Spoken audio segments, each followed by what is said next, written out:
हाँ जी दोस्तों, मीडिया प्रवास वालों ਤੁਹਾਡਾ बहुत-बहुत स्वागत है। बाबा नज़मी जो पाकिस्तान के बहुत बड़े पंजाबी शायर ने, उन्हां ਦੀਆਂ चंद लाइनां ਦੇ ਨਾਲ ਅੱਜ ਦਾ ਪ੍ਰੋਗਰਾਮ ਸ਼ੁਰੂ ਕਰ ਰਹੇ ਹਾਂ। ਪਿਛਲੇ ਦਿਨਾਂ ਦੇ ਵਿੱਚ ਉਹਨਾਂ ਨੇ ਦਿੱਲੀ ਵਿੱਚ ਚੱਲ ਰਹੇ ਕਿਸਾਨ ਸੰਘਰਸ਼ ਬਾਰੇ ਲਿਖਿਆ ਸੀ ਕਿ ਭਾਰ ਵਧੇਰੇ ਪਾ ਨਾ ਦਿੱਲੀਏ ਸਾਡੇ ਤੇ, ਤਾਕਤ ਨੂੰ ਅਜਮਾ ਨਾ ਦਿੱਲੀਏ ਸਾਡੇ ਤੇ, ਇੱਟ ਦਾ ਅਸੀਂ ਜਵਾਬ ਜੇ ਦੇਈਏ ਪੱਥਰ ਨਾਲ, ਕੱਲ ਨੂੰ ਕਰੀ ਗਿਲਾ ਨਾ ਦਿੱਲੀਏ ਸਾਡੇ ਤੇ, ਤੇਰੇ ਨਾਲੋਂ ਥੋੜੇ ਸਹੀ ਪਰ ਬੁਜ਼ਦਿਲ ਨਹੀਂ, ਦੱਬੀ ਅੱਗ ਭਖਾ ਨਾ ਦਿੱਲੀਏ ਸਾਡੇ ਤੇ, ਭਾਰ ਵਧੇਰੇ ਪਾ ਨਾ ਦਿੱਲੀਏ ਸਾਡੇ ਤੇ, ਤਾਕਤ ਨੂੰ ਅਜਮਾ ਨਾ ਦਿੱਲੀਏ ਸਾਡੇ ਤੇ। ਬਾਬਾ ਨਜ਼ਮੀ ਦੇ ਇਹਨਾਂ ਬੋਲਾਂ ਦੇ ਨਾਲ ਆਪਾਂ ਅੱਜ ਦੇ ਪ੍ਰੋਗਰਾਮ ਦਾ ਆਗਾਜ਼ ਕਰ ਰਹੇ ਹਾਂ। ਦੋਸਤੋ, ਆਪਾਂ ਸਾਰੇ ਕਿਸਾਨ ਸੰਘਰਸ਼ ਦੇ ਨਾਲ ਜੁੜੇ ਹੋਏ ਹਾਂ। ਦਿੱਲੀ ਦੇ ਵਿੱਚ ਜੋ ਇਤਿਹਾਸਕ ਸੰਘਰਸ਼ ਪੰਜਾਬ ਦੇ ਕਿਸਾਨਾਂ ਦੁਆਰਾ ਸ਼ੁਰੂ ਕੀਤਾ ਤੇ ਉਸ ਤੋਂ ਬਾਅਦ ਹਰਿਆਣੇ ਰਾਹੀਂ ਹੁੰਦਾ ਹੋਇਆ, ਭਾਰਤ ਦੇ ਵੱਖ-ਵੱਖ ਹਿੱਸਿਆਂ ਰਾਹੀਂ ਹੁੰਦਾ ਹੋਇਆ ਅੰਤਰਰਾਸ਼ਟਰੀ ਪੱਧਰ ਤੱਕ ਪਹੁੰਚਿਆ। ਇਸ ਸੰਘਰਸ਼ ਦੇ ਬਹੁਤ ਸਾਰੇ ਸਰੋਕਾਰ ਨੇ, ਕਿਉਂਕਿ ਸਰਕਾਰ ਨੇ ਬਿਨਾਂ ਮਸ਼ਵਰੇ ਤੋਂ ਇਹ ਕਾਨੂੰਨ ਪਾਸ ਕੀਤੇ, ਖੇਤੀ ਨੂੰ ਵਪਾਰ ਜਾਂ ਵਣਜ ਮੰਨ ਕੇ ਇਹ ਕਾਨੂੰਨ ਪਾਸ ਕੀਤੇ, ਗੈਰ ਸੰਵਿਧਾਨਕ ਤੌਰ ਤੇ ਕਾਨੂੰਨ ਪਾਸ ਕੀਤੇ, ਫੈਡਰਲ ਢਾਂਚੇ ਦੇ ਖਿਲਾਫ ਇਹ ਕਾਨੂੰਨ ਪਾਸ ਕੀਤੇ, ਕਾਰਪੋਰੇਟ ਹਿੱਤਾਂ ਨੂੰ ਪੂਰਨ ਲਈ ਇਹ ਕਾਨੂੰਨ ਪਾਸ ਕੀਤੇ। ਇਸ ਕਰਕੇ ਕਿਸਾਨਾਂ ਨੂੰ, ਕਿਰਤੀਆਂ ਨੂੰ ਬਹੁਤ ਸਾਰੇ ਗਿਲੇ ਤੇ ਬਹੁਤ ਸਾਰੇ ਇਤਰਾਜ਼ ਨੇ ਇਹਨਾਂ ਕਾਨੂੰਨਾਂ ਬਾਰੇ।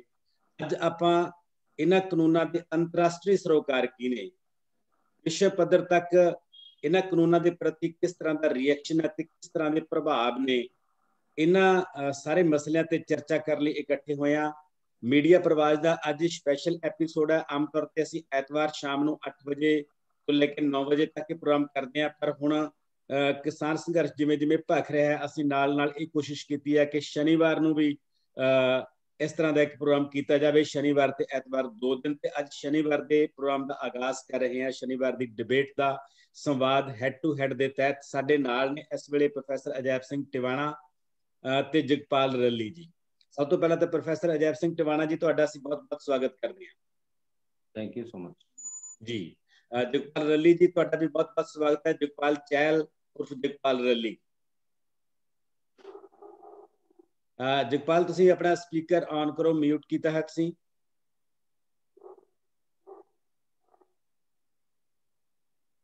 ਜਗਪਾਲ, ਤੁਹਾਡਾ ਮਾਈਕ ਬੰਦ ਹੈ, ਇਹਨੂੰ ਅਨਮਿਊਟ ਕਰੋ ਪਲੀਜ਼। ਹਾਂਜੀ ਸਰ, ਸਤਿ ਸ਼੍ਰੀ ਅਕਾਲ ਜੀ। ਸਤਿ ਸ਼੍ਰੀ ਅਕਾਲ ਜੀ, ਤੁਹਾਡਾ ਬਹੁਤ ਬਹੁਤ ਸਵਾਗਤ ਹੈ। ਧੰਨਵਾਦ ਸਰ, ਬਹੁਤ ਬਹੁਤ ਸ਼ੁਕਰੀਆ ਜੀ।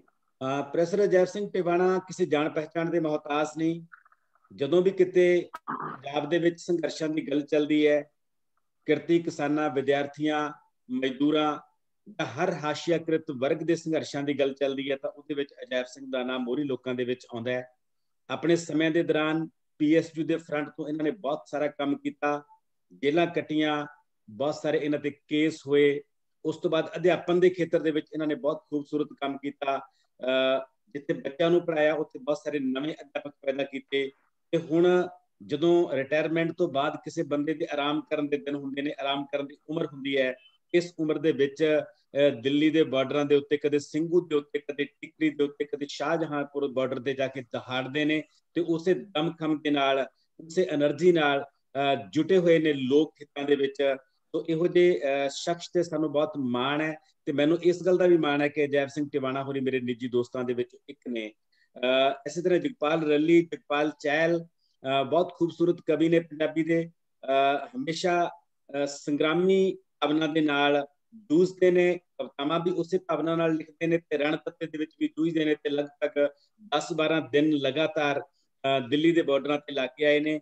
ਸੋ ਅੱਜ ਆਪਾਂ ਇਹਨਾਂ ਦੋਨਾਂ ਰਾਹੀਂ ਕਿਸਾਨ ਸੰਘਰਸ਼ ਦੇ ਰਾਸ਼ਟਰੀ ਤੇ ਅੰਤਰਰਾਸ਼ਟਰੀ ਸਰੋਕਾਰਾਂ ਬਾਰੇ ਜਾਣਨ ਦੀ ਕੋਸ਼ਿਸ਼ ਕਰਾਂਗੇ। ਇਸ ਤੋਂ ਪਹਿਲਾਂ ਕਿ ਆਪਾਂ ਅਜੈਬ ਸਿੰਘ ਟਿਵਾਣਾ ਹੋਰਾਂ ਨੂੰ ਸੁਣੀਏ, ਪਹਿਲਾਂ ਅਸੀਂ ਜਗਪਾਲ ਚਹਿਲ ਹੋਰਾਂ ਤੋਂ ਮੈਂ ਉਹਨਾਂ ਨੂੰ ਬੇਨਤੀ ਕਰੂੰਗਾ ਕਿ ਆਪਣੇ ਕਿਸੇ ਕਵਿਤਾ ਦੇ ਬੋਲਾਂ ਰਾਹੀਂ ਅੱਜ ਦੇ ਪ੍ਰੋਗਰਾਮ ਦਾ ਆਗਾਜ਼ ਕਰਨਗੇ, ਕਿਉਂਕਿ ਇਸ ਵੇਲੇ ਸ਼ਾਇਰ ਤੇ ਬਾਕੀ ਸਾਰੇ ਲੋਕ ਪੂਰੇ ਤਨੋਂ ਮਨੋਂ ਇਹਨਾਂ ਸੰਘਰਸ਼ਾਂ ਦੇ ਵਿੱਚ ਲੱਗੇ ਹੋਏ ਨੇ। ਕਵੀ ਆਪਣੀਆਂ ਕਲਮਾਂ ਰਾਹੀਂ ਸੰਘਰਸ਼ ਕਰ ਰਹੇ ਨੇ, ਚਿੱਤਰਕਾਰ ਆਪਣੇ ਚਿੱਤਰਕਲਾਵਾਂ ਰਾਹੀਂ, ਸਲੋਗਨ ਲਿਖਣ ਵਾਲੇ ਸਲੋਗਨਾਂ ਰਾਹੀਂ, ਨਾਟਕਾਂ ਵਾਲੇ ਨਾਟਕਾਂ ਰਾਹੀਂ, ਤੇ ਜਿਹੜੇ ਕਿਸਾਨ ਨੇ ਉਹ ਦਿੱਲੀ ਦੀਆਂ ਸੜਕਾਂ ਤੇ ਆਪਣੀਆਂ ਕਵਿਤਾਵਾਂ ਲਿਖ ਰਹੇ ਨੇ ਆਪਣੇ ਸੰਘਰਸ਼ਾਂ ਰਾਹੀਂ। तो आओ सुनते हैं जगपाल चहल के कुछ बोल, उस तो बाद ਆਪਾਂ ਗੱਲਬਾਤ ਦਾ ਸਿਲਸਿਲਾ ਸ਼ੁਰੂ ਕਰਾਂਗੇ। ਜਗਪਾਲ ਚਹਿਲ। ਹਾਂਜੀ ਡਾਕਟਰ ਸਾਹਿਬ ਸਤਿ ਸ਼੍ਰੀ ਅਕਾਲ ਜੀ। ਸਤਿ ਸ਼੍ਰੀ ਅਕਾਲ ਜੀ। ਸਤਿ ਸ਼੍ਰੀ ਅਕਾਲ। ਤੇ ਸਾਰੇ ਹੀ ਜੋ ਜ਼ੂਮ ਐਪ ਤੇ ਜੁੜੇ ਹੋਏ ਦੋਸਤ ਨੇ ਉਹਨਾਂ ਨੂੰ ਸਾਰਿਆਂ ਨੂੰ ਸਤਿ ਸ਼੍ਰੀ ਅਕਾਲ। ਖਾਸ ਕਰਕੇ ਮੇਰੇ ਗੁਰੂ ਜੀ ਪ੍ਰੋਫੈਸਰ ਅਜੈਬ ਸਿੰਘ ਟਿਵਾਣਾ ਜੀ, ਅੱਜ ਮੈਂ ਮਾਣ ਮਹਿਸੂਸ ਕਰ ਰਿਹਾ ਕਿ ਮੈਂ ਅੱਜ ਉਹਨਾਂ ਨਾਲ ਬੈਠਾ ਤੇ ਇਸ ਲੜੀ ਦੇ ਵਿੱਚ ਅਸੀਂ ਦੋ ਜਣੇ ਗੱਲਬਾਤ ਕਰ ਰਹੇ ਹਾਂ, ਗੁਰੂ ਚੇਲਾ। ਤੇ ਡਾਕਟਰ ਸਾਹਿਬ ਇਹਦੇ ਵਿੱਚ ਮੈਂ ਇੱਕ ਕਵਿਤਾ ਲਿਖੀ ਸੀਗੀ ਐਲਾਨੇ ਜੰਗ ਜੀ। ਤੁਸੀਂ ਕਵਿਤਾ ਦੀ ਗੱਲ ਕਰੀਏ ਤੇ ਮੈਂ ਸਭ ਤੋਂ ਪਹਿਲਾਂ ਕਵਿਤਾ ਤੋਂ ਗੱਲ ਸ਼ੁਰੂ ਕਰਾਂਗਾ। ਐਲਾਨੇ ਜੰਗ ਦੇ ਵਿੱਚ ਮੈਂ ਲਿਖਿਆ ਸੀਗਾ, ਅੱਜ ਫੇਰ ਕੁਰਬਾਨੀ ਦਾ ਚਾਅ ਚੜਿਆ ਸੀ, ਤਲੀ ਤੇ ਤੁਰੇ ਹਾਂ ਰੱਖ ਦਿਲੀਏ, ਅੱਜ ਦੇਖੇਂਗੀ ਸਿਦਕ ਤੇ ਸਿਰੜ ਸਾਡਾ, ਤਾਸੀਰ ਖੂਨ ਦੀ ਦੇਖੇਂਗੀ ਵੱਖ ਦਿਲੀਏ। ਹੂਕ ਉੱਠੀ ਹੈ ਮਾਤਮੀ ਚੁੱਪ ਵਿੱਚੋਂ, ਹੂਕ ਉੱਠੀ ਹੈ ਮਾਤਮੀ ਚੁੱਪ ਵਿੱਚੋਂ, ਨਾਰੇ ਗੂੰਜਣਗੇ ਅੰਬਰ ਨੇ ਕੰਬਣਾ ਏ, ਸੂਰਜ ਉਦੈ ਹੋਣਾ ਵੱਖਰਾ ਜਲਾ ਲੈ ਕੇ, ਹੱਕ ਖੋਣਾ ਏ ਹੁਣ ਨਾ ਮੰਗਣਾ ਏ। ਮਿੱਟੀ ਮੱਥੇ ਲਾ ਇਨਕਲਾਬ ਦਾ ਬੀਜ ਬੋਇਆ, ਮਿੱਟੀ ਮੱਥੇ ਲਾ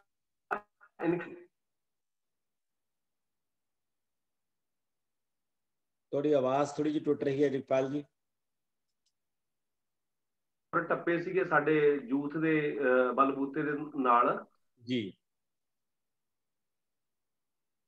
ਅਟਕਾਂ ਉਹਨਾਂ ਨੂੰ ਕਦੋਂ ਅਟਕਾਉਂਦੀਆਂ ਨੇ ਦਿੱਲੀਏ, ਜਿਨ੍ਹਾਂ ਨੂੰ ਮਰਨ ਦਾ ਝੱਲ ਹੁੰਦਾ, ਕਾਫੜ ਸਿਰ ਤੇ ਉਦੋਂ ਬੰਨ ਤੁਰੇ ਬੰਦਾ, ਜਦੋਂ ਦਿਸਦਾ ਨਹੀਂ ਮਸਲਿਆਂ ਦਾ ਹੱਲ ਹੁੰਦਾ।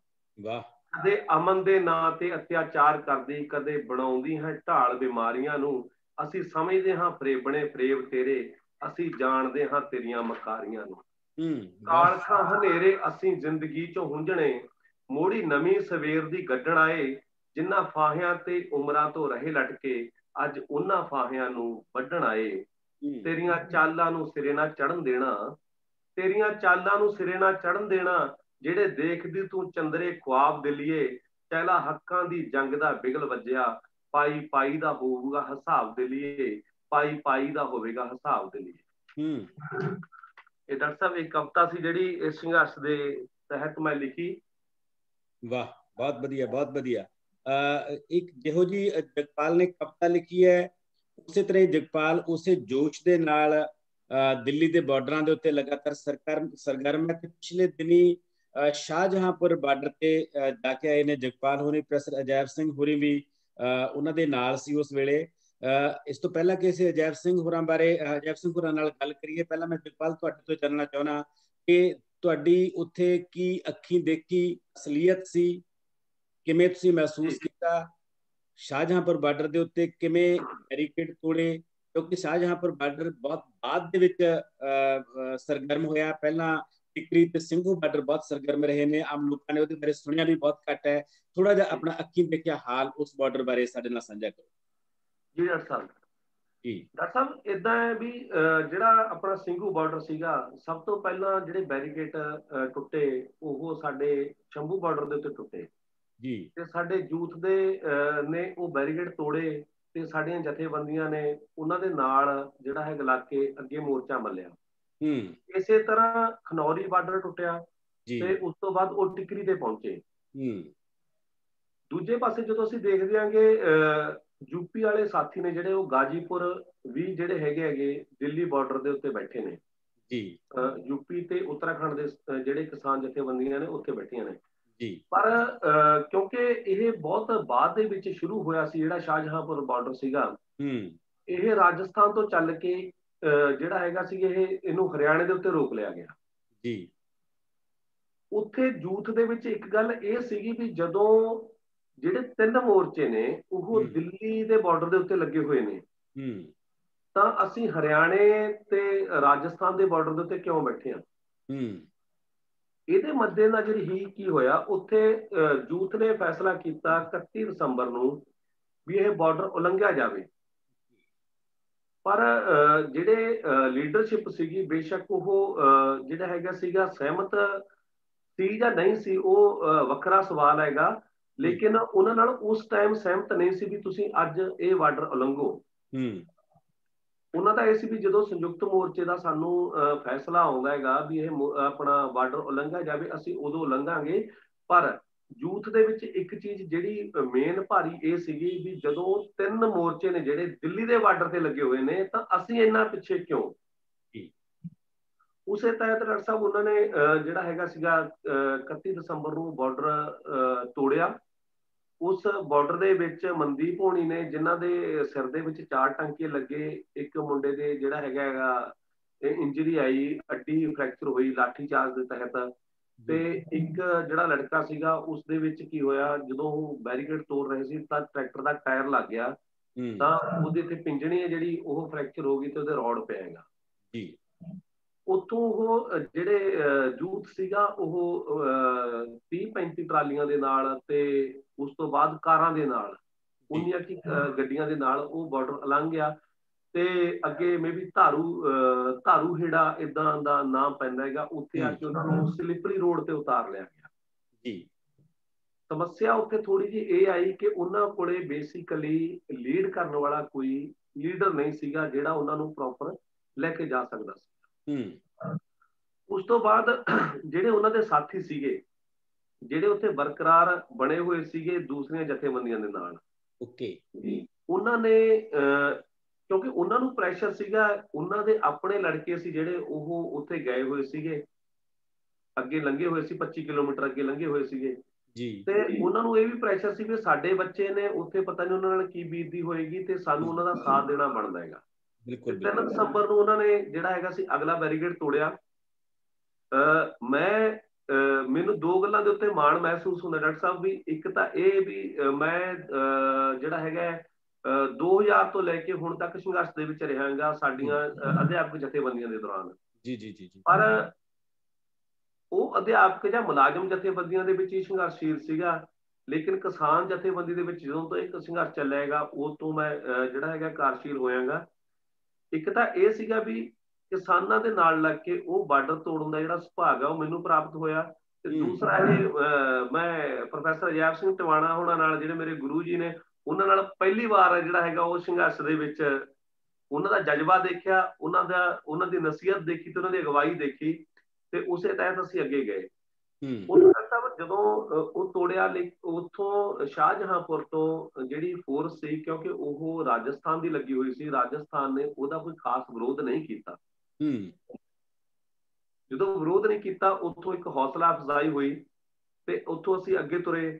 ਜਦੋਂ ਅੱਗੇ ਤੁਰਨ ਤੋਂ ਬਾਅਦ ਸਾਨੂੰ ਇੱਕ ਥਾਂ ਦੇ ਉੱਤੇ ਹੋਰ ਪੁਲ ਆਇਆ ਤੇ ਪੁਲ ਦੇ ਉੱਤੇ ਰੋਕਿਆ ਗਿਆ।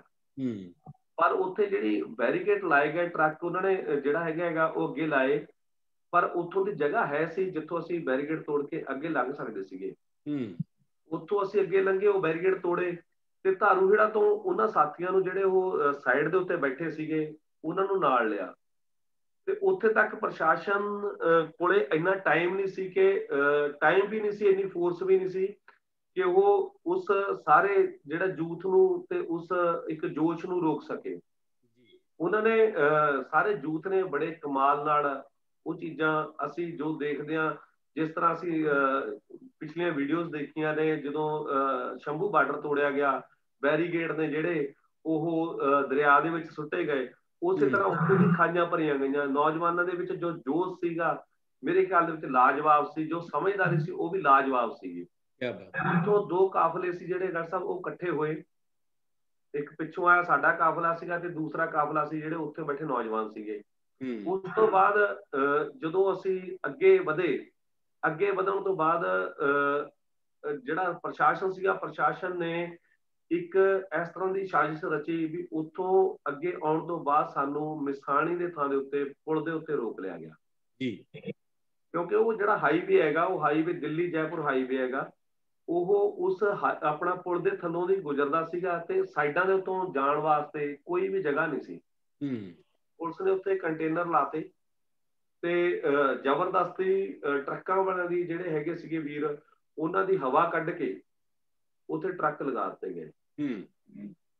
ਤੇ ਉਹਦੇ ਵਿੱਚੋਂ ਜਦੋਂ ਕਾਫਲਾ ਕਿਸਾਨਾਂ ਦਾ ਕਾਫਲਾ ਆਇਆ ਤਾਂ ਕਿਸਾਨਾਂ ਦੇ ਕਾਫਲੇ ਨੂੰ ਇੱਕ ਸਮੱਸਿਆ ਇਹ ਆਈ ਕਿ ਉਹਨਾਂ ਨੂੰ ਪਾਸੇ ਦੀ ਜਾਂ ਬੈਰੀਕੇਡ ਤੋੜਨ ਦੀ ਉਨੀ ਜਾਨੀ ਕਿ ਪਹੁੰਚ ਨਹੀਂ ਸੀਗੇ, ਉਹ ਡਾਇਰੈਕਟਲੀ ਬੈਰੀਕੇਡ ਤੋੜ ਸਕਣ, ਤਾਂ ਉਹਨਾਂ ਨੂੰ ਉੱਥੇ ਇੱਕ ਵਾਰ ਰੁਕਣਾ ਪਿਆ।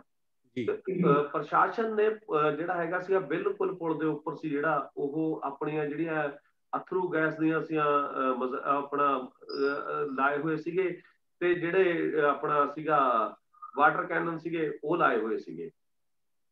ਉਹਨਾਂ ਨੇ ਜਦੋਂ ਉੱਥੋਂ ਅਸੀਂ ਆਏ, ਉੱਥੋਂ ਆ ਕੇ ਇੱਕ ਤਰ੍ਹਾਂ ਨਾਲ ਇਸ ਤਰ੍ਹਾਂ ਹੋ ਗਿਆ, ਕਿਉਂਕਿ ਇੱਕ ਸਮੱਸਿਆ ਜਿਹੜੀ ਹਮੇਸ਼ਾ ਮੇਰੇ ਖਿਆਲ ਦੇ ਵਿੱਚ ਪੰਜਾਬੀਆਂ ਤੋਂ ਬਿਨਾਂ ਰਹੀ ਹੈਗੀ, ਉਹ ਇਹ ਰਹੀ ਹੈਗੀ ਵੀ ਜਿਹੜੇ ਸੰਘਰਸ਼ ਨੇ ਉਹ ਦੂਸਰੇ ਸਟੇਟਾਂ ਦੇ ਵਿੱਚ ਉਨੇ ਵੱਡੇ ਪੱਧਰ ਦੇ ਉੱਤੇ ਨਹੀਂ ਚੱਲੇ ਜਿੰਨੇ ਪੰਜਾਬ ਦੇ ਵਿੱਚ ਚੱਲਦੇ ਰਹੇ ਨੇ। ਸਾਡੇ ਜਥੇਬੰਦੀਆਂ, ਸਾਡੇ ਲੀਡਰ ਹਰੇਕ ਜਿਹੜੀ ਸਥਿਤੀ ਹੈ ਉਹਨੂੰ ਜਿਹੜੀ ਹੈਂਡਲ ਕਰਨ ਦੀ ਇੱਕ ਆਪਣੀ क्षमता ਰੱਖਦੇ ਨੇ। ਲੇਕਿਨ ਉੱਥੋਂ ਥੋੜਾ ਜਿਹਾ ਇਹ ਸਾਨੂੰ ਜ਼ਰੂਰ ਰੜਕਿਆ ਵੀ ਉੱਥੋਂ ਦੀ ਲੀਡਰਸ਼ਿਪ ਕਿਉਂਕਿ ਪਹਿਲਾਂ ਸੰਘਰਸ਼ ਦੇ ਵਿੱਚ ਨਹੀਂ ਆਈ ਹੈਗੀ, ਤੇ ਉਹ ਜਿਹੜੇ ਸਾਡੇ GKS ਵਾਲੇ ਸਾਥੀ ਆਏ ਸੀਗੇ ਗੰਗਾਨਗਰ ਕੋਟਾ ਦੇ, ਉਹ ਕੁਛ ਇੱਕ 3 ਜ਼ਿਲ੍ਹਿਆਂ ਦੇ ਲੀਡਰ ਨੇ, ਉਹ ਆਏ ਸੀਗੇ। ਉਹਨਾਂ ਨੂੰ ਇਹ ਸੀਗਾ ਵੀ ਇੱਕ ਖਦਸ਼ਾ ਸੀਗਾ ਵੀ ਸ਼ਾਇਦ ਸਾਡੇ ਜਿਹੜੇ ਨੌਜਵਾਨ ਨੇ ਉਹ ਕਿਤੇ ਕੋਈ ਆਪਣਾ ਵੱਡਾ ਨੁਕਸਾਨ ਨਾ ਕਰਾ ਸਕਣ। ਥੋੜਾ ਜਿਹਾ ਬਰੀਫ। ਹਾਂਜੀ, ਉਹਦੇ ਵਿੱਚੋਂ ਸਰ ਇਹੀ ਸੀਗਾ ਵੀ ਜਦੋਂ ਉਹ ਆਏ ਉਹਨਾਂ ਕੋਲੇ ਇਹ ਰਹਿ ਗਿਆ ਕੱਲਾ ਕੰਮ, ਕਿਉਂਕਿ ਉਹਨਾਂ ਨੇ ਸਾਡੇ ਤੇ ਘੱਟੋ ਘੱਟ 250-300 ਜਿਹੜੇ ਆਪਣਾ ਸੀ ਟੀਅਰ ਗੈਸ ਦੇ ਸੈੱਲ ਸੀਗੇ ਉਹ ਸਿੱਟੇ, ਤੇ ਉੱਥੇ ਸਥਿਤੀ ਬਹੁਤ ਭਿਆਨਕ ਹੋਈ। ਤੇ ਇੱਕ ਟਰਾਲੀ ਨੂੰ ਅੱਗ ਲੱਗ ਗਈ ਜਿਹਦੇ ਵਿੱਚ ਸਿਲੰਡਰ ਸੀਗਾ, ਜਿਹਦੇ ਵਿੱਚ 20 ਲੀਟਰ ਪੈਟਰੋਲ ਪਿਆ ਸੀ, ਜਿਹਦੇ ਵਿੱਚ ਮੋਟਰਸਾਈਕਲ ਖੜਾ ਸੀਗਾ। ਲੇਕਿਨ ਪ੍ਰਸ਼ਾਸਨ ਨੇ ਇਹ ਵੀ ਨਹੀਂ ਦੇਖਿਆ, ਜਦੋਂ ਉਹਨੂੰ ਸਾਫ਼ ਕਰ ਰਹੇ ਸੀਗੇ, ਉੱਥੋਂ ਸਿਲੰਡਰ ਭੱਜ ਕੇ ਉਤਾਰ ਰਹੇ ਸੀ, ਲੇਕਿਨ ਪ੍ਰਸ਼ਾਸਨ ਗੋਲੇ ਸੁੱਟ ਰਿਹਾ ਸੀਗਾ। ਦੂਸਰੀ ਚੀਜ਼ ਇਹ ਦੇਖਿਆ ਵੀ ਜਦੋਂ ਉੱਥੇ ਸਾਡੇ ਜਿਹੜੇ ਜੂਸ ਸੀਗਾ ਉਹ ਆਪਣਾ ਤਿਰੰਗਾ ਲੈ ਕੇ ਗਿਆ, ਉਹ ਤਿਰੰਗੇ ਲਿਜਾਣ ਤੋਂ ਬਾਅਦ ਵੀ ਉਹਨਾਂ ਦੇ ਸਾਈਡਾਂ ਦੇ ਉੱਤੇ ਤਿਰੰਗੇ ਦੇ ਆਲੇ ਦੁਆਲੇ ਕਵਰ ਕੀਤਾ ਗਿਆ ਤਾਂ ਜੋ ਇੱਥੇ ਨਾ ਆਇਆ ਜਾ ਸਕੇ। ਉਹਨਾਂ ਨੇ ਉਹਨੂੰ ਵੀ ਨਹੀਂ ਬਖਸ਼ਿਆ, ਤੇ ਤਿਰੰਗੇ ਦੇ ਉੱਤੇ ਵੀ ਗੋਲੇ ਜਿਹੜੇ ਹੈਗੇ ਉਹ ਸਿੱਟੇ। ਰਾਤ ਹੋਣ ਕਰਕੇ ਜਿਹੜਾ ਉਹ ਸਾਰਾ ਸੰਘਰਸ਼ ਸੀਗਾ ਉਹ ਡਿਲੇ ਕਰਨਾ ਪਿਆ, ਤੇ ਉਸ ਤੋਂ ਬਾਅਦ ਜਿਹੜੇ ਦੂਸਰੀ ਸਾਈਡ ਆਪਣਾ ਸੀਗਾ ਘੱਟੋ ਘੱਟ 10 ਕਿਲੋਮੀਟਰ ਤੱਕ, 10-12 ਕਿਲੋਮੀਟਰ ਤੱਕ ਜਿਹੜਾ ਪੁਲਿਸ ਨੇ ਬਿਲਕੁਲ ਸੀਲ ਕਰ ਦਿੱਤਾ। ਤੇ ਮਿਸਾਣੀ ਦੇ ਉੱਤੇ ਜਿਹੜਾ ਉਹ ਅੱਜ ਸਾਡਾ ਨੈਸ਼ਨਲ ਹਾਈਵੇ ਦੇ ਉੱਤੇ ਜੈਪੁਰ ਦਿੱਲੀ ਦੇ ਉੱਤੇ ਉਹ ਜਥਾ ਹੈ ਜਿਹੜਾ ਡਟਿਆ ਹੋਇਆ ਹੈਗਾ, ਤੇ ਬੜੇ ਦ੍ਰਿੜਤਾ ਨਾਲ ਡਟਿਆ ਹੋਇਆ ਹੈ ਜੀ। ਬਹੁਤ ਸੋਹਣਾ ਤੁਸੀਂ ਬਿਰਤਾਂਤ ਦੱਸਿਆ। ਜਿਵੇਂ ਕਿਤਾਬਾਂ ਦੇ ਵਿੱਚ ਅਸੀਂ ਜਾਂ ਨਾਟਕਾਂ ਦੇ ਵਿੱਚ ਅਸੀਂ ਦੇਖਦੇ ਹਾਂ ਜਾਂ ਸੁਣਦੇ ਹਾਂ ਕਿ ਕਿਸ ਤਰ੍ਹਾਂ ਫੌਜਾਂ ਅੱਗੇ ਨੂੰ ਵਧੀਆਂ, ਉਸ ਕਿਸਮ ਦਾ ਬਿਰਤਾਂਤ ਸੀ, ਤੇ ਸੱਚਮੁੱਚ ਬਹੁਤ ਮਾਣ ਮਹਿਸੂਸ ਹੁੰਦਾ ਹੈ। ਤੁਸੀਂ ਕਿਹਾ ਕਿ ਤੁਸੀਂ ਬਹੁਤ ਖੁਸ਼ਕਿਸਮਤ ਹੋ ਕਿ ਤੁਹਾਨੂੰ ਉੱਥੇ ਉਸ ਬਾਰਡਰ ਤੇ ਜਾਣ ਦਾ ਮੌਕਾ ਮਿਲਿਆ, ਤੇ ਅਸੀਂ ਉਹ ਬਦਕਿਸਮਤ ਹਾਂ ਜਿਹੜੇ ਇੱਕ ਦਿਨ ਪਹਿਲਾਂ ਮੁੜ ਆਏ। ਅਜੈਬ ਸਿੰਘ ਹੋਰਾਂ ਨੂੰ ਛੱਡ ਕੇ ਨਹੀਂ ਤਾਂ ਅਸੀਂ ਵੀ ਤੁਹਾਡੇ ਨਾਲ ਹੋਣਾ ਸੀ ਉੱਥੇ। ਤੇ ਅਜੈਬ ਸਿੰਘ ਜੀ, ਆਪਾਂ ਗੱਲ ਇੱਥੇ ਸ਼ੁਰੂ ਕਰਦੇ ਹਾਂ। ਵੈਸੇ ਤਾਂ ਆਪਾਂ 3 ਮਸਲਿਆਂ ਤੇ ਗੱਲ ਕਰਨੀ ਹੈ। ਇੱਕ ਤਾਂ ਸ਼ਾਹਜਹਾਂਪੁਰ ਬਾਰਡਰ ਦਾ ਜਿਹੜਾ ਮਹੱਤਵ ਹੈ, ਇਸ ਤੇ ਗੱਲ ਕਰਾਂਗੇ। ਦੂਜਾ ਕਿਸਾਨ ਸੰਘਰਸ਼ ਦੇ ਜੋ ਅੰਤਰਰਾਸ਼ਟਰੀ ਪ੍ਰਭਾਵ ਨੇ ਉਹਨਾਂ ਤੇ ਗੱਲ ਕਰਾਂਗੇ। ਤੀਜਾ ਵਿਸ਼ੇਸ਼ ਤੌਰ ਤੇ ਜਿਹੜਾ UNO ਦਾ ਇੱਕ ਮਤਾ ਹੈ ਜਿਹੜਾ ਕਿਸਾਨਾਂ ਬਾਰੇ ਤੇ ਮਜ਼ਦੂਰਾਂ ਬਾਰੇ ਤੇ ਹੋਰ ਹਾਸ਼ੀਆਗ੍ਰਿਤ ਲੋਕਾਂ ਦੀ ਰਾਖੀ ਕਰਨ ਬਾਰੇ ਜਿਹੜਾ ਮਤਾ ਹੈ, ਉੱਥੇ ਆਪਾਂ ਗੱਲ ਕਰਾਂਗੇ। ਸੋ ਸਭ ਤੋਂ ਪਹਿਲਾਂ ਆਪਾਂ ਸ਼ਾਹਜਹਾਂਪੁਰ ਤੋਂ ਕੜੀ ਹੀ ਜੋੜਦੇ ਹਾਂ, ਕਿਉਂਕਿ ਸ਼ਾਹਜਹਾਂਪੁਰ ਦਾ ਮਹੱਤਵ ਇਸ ਗੱਲ ਦੇ ਵਿੱਚ ਹੈ ਕਿ ਉਹ ਪੰਜਾਬ ਤੋਂ ਬਾਹਰਲੇ ਸੂਬਿਆਂ ਨੂੰ ਦਿੱਲੀ ਦੇ ਨਾਲ ਜੋੜ ਰਿਹਾ ਮੋਰਚਾ ਹੈ। ਇਸ ਵੇਲੇ ਸਾਡੀ ਇਹ ਇੱਕ ਲਿਮਿਟੇਸ਼ਨ ਵੀ ਬਣੀ ਹੋਈ ਹੈ ਕਿਸਾਨ ਸੰਘਰਸ਼ ਦੀ ਕਿ ਅਸੀਂ ਉਹਨਾਂ ਸੂਬਿਆਂ ਤੱਕ, ਉਹਨਾਂ ਰਾਜਾਂ ਤੱਕ ਉਵੇਂ ਨਹੀਂ ਜਾ ਸਕੀ ਜਿਵੇਂ ਸਾਨੂੰ ਜਾਣਾ ਚਾਹੀਦਾ ਸੀ। ਹਾਲਾਂਕਿ ਉਹਨਾਂ ਦੀ ਪਾਰਟਿਸਿਪੇਸ਼ਨ ਹੈਗੀ ਹੈ, ਤੇ ਤੁਸੀਂ ਉਹਨੂੰ ਕਿਵੇਂ ਮਹਿਸੂਸ ਕਰਦੇ ਹੋ? ਦੇਖੋ, ਇੱਕ ਤਾਂ ਮੈਂ ਜਿਹੜੀ ਜੀ ਹਾਂਜੀ ਹਾਂ ਬੋਲੋ ਜੀ, ਬੋਲੋ ਪਲੀਜ਼। ਉਹਦੇ ਵਿੱਚ ਅਜੀਤ ਸਿੰਘ ਨੂੰ ਮਿਊਟ ਕਰ ਦਿਓ। ਬਾਕੀ ਗੱਲ ਕਰਨ ਤੋਂ ਬਾਅਦ ਉਹ ਇਹ ਹੈ ਕਿ ਜਦੋਂ ਟੀਅਰ ਗੈਸ ਦੇ ਸ਼ੈਲ ਜਿਹੜੇ ਲਗਾਤਾਰ ਭਰਾਏ ਗਏ ਤੇ ਇੱਕ ਟਰਾਲੀ ਨੂੰ ਅੱਗ ਲੱਗ ਗਈ, ਉਦੋਂ ਬਾਅਦ ਉਹ ਲੀਡਰਸ਼ਿਪ ਸੀ ਜਿਹੜੀ ਵਿਚਾਰੇ ਨਵੇਂ ਸੀਗੇ ਤੇ ਉਹ ਥੋੜਾ ਕਨਫਿਊਜ਼ ਹੋ ਗਏ। ਟਾਈਮ ਦੇ ਉੱਤੇ ਅਸੀਂ ਮਤਲਬ ਮੈਂ ਜਗਪਾਲ ਪਿਰਤਪਾਲ ਨੇ ਉਹ ਟਰਾਲੀ ਦੇ ਵਿੱਚੋਂ ਸਮਾਨ ਕੱਢਣ ਦੇ ਵਿੱਚ ਬਹੁਤ ਜ਼ਿਆਦਾ ਯੋਗਦਾਨ ਅਦਾ ਕੀਤਾ। ਤਾਂ ਉਸ ਟਾਈਮ ਤੇ ਅਸੀਂ ਇੱਕ ਮਤਲਬ ਡਿਸੀਜਨ ਉਹਨਾਂ ਨੂੰ ਲੈਣ ਲਈ ਕਿਹਾ, ਉਹਨਾਂ ਦੀ ਪਰਮਿਸ਼ਨ ਲਈ ਜਿਹੜੀ ਲੀਡਰਸ਼ਿਪ ਸੀ, ਕਿਉਂਕਿ ਸਾਨੂੰ ਤਾਂ ਬਹੁਤਾ ਜਾਣਦੇ ਨਹੀਂ ਸੀ ਕਿ ਘੱਟੋ ਘੱਟ ਜਿੰਨੀ ਰੇਂਜ ਤੱਕ ਇਹ ਅਥਰੂ ਗੈਸ ਦੇ ਗੋਲੇ ਜਾਂਦੇ ਨੇ ਉਨੀ ਥਾਂ ਖਾਲੀ ਕਰਾਈ ਜਾਵੇ ਤਾਂ ਕਿ ਹੋਰ ਤਾਂ ਅਸੀਂ 15-16 ਜਿਹੜੀਆਂ ਟਰਾਲੀਆਂ ਸੀ, 1-2 ਗੱਡੀਆਂ ਸੀਗੀਆਂ, ਤੇ 1-2 ਟਰੱਕ ਸੀਗੇ, ਉਹਨਾਂ ਨੂੰ ਉੱਥੋਂ ਕੱਢ ਕੇ ਸਾਈਡ ਤੇ ਇੱਕ ਮਤਲਬ ਜਿਹੜਾ ਹੈਗਾ ਢਾਬਾ ਸੀਗਾ, ਸੁਖਦੇਵ ਢਾਬਾ, ਉਹਦੇ ਕੰਪਾਊਂਡ ਦੇ ਵਿੱਚ ਲਗਵਾਏ। ਤਾਂ ਉਸ ਤੋਂ ਬਾਅਦ ਮਤਲਬ ਕੋਈ ਇਸ ਕਿਸਮ ਦੀ ਘਟਨਾ ਨਹੀਂ ਹੋ ਸਕੀ। ਤੇ ਦੂਸਰੀ ਗੱਲ ਜਿਹੜੀ ਰਾਜਸਥਾਨ ਦੀ ਹੈ, ਉਹਦੇ ਵਿੱਚ ਅਸੀਂ ਮਤਲਬ ਜਿਹੜਾ ਦੇਖਣ ਦੇ ਵਿੱਚ ਆਇਆ, ਇੱਕ ਤਾਂ ਇਹ ਜਿਹੜੀ ਨਵੀਂ ਜਥੇਬੰਦੀ ਸੀ GK, ਜਿਹੜੇ ਕਿਸਾਨ ਬੈਲਟ ਹੈਗੀ ਆ, ਗੰਗਾਨਗਰ, ਆਪਣਾ ਹਨੂਮਾਨਗੜ੍ਹ ਤੇ ਕੋਟਾ, ਇਹ 3 ਥਾਵਾਂ ਦੇ ਉੱਤੇ ਮੰਡੀਆਂ ਨੇ। ਮਤਲਬ ਜਿਹੜਾ ਦੂਜੇ ਥਾਵਾਂ ਤੋਂ ਬਹੁਤਾ ਰਿਸਪੌਂਸ ਨਾ ਮਿਲਣ ਦਾ ਇੱਕ ਕਾਰਨ ਇਹ ਵੀ ਹੈਗਾ ਕਿ ਜਿੱਥੇ ਮਤਲਬ ਮੰਡੀਆਂ, ਉੱਥੇ ਦੇ ਲੋਕਾਂ ਨੂੰ ਜ਼ਿਆਦਾ ਇਹ ਮਹਿਸੂਸ ਹੋਇਆ।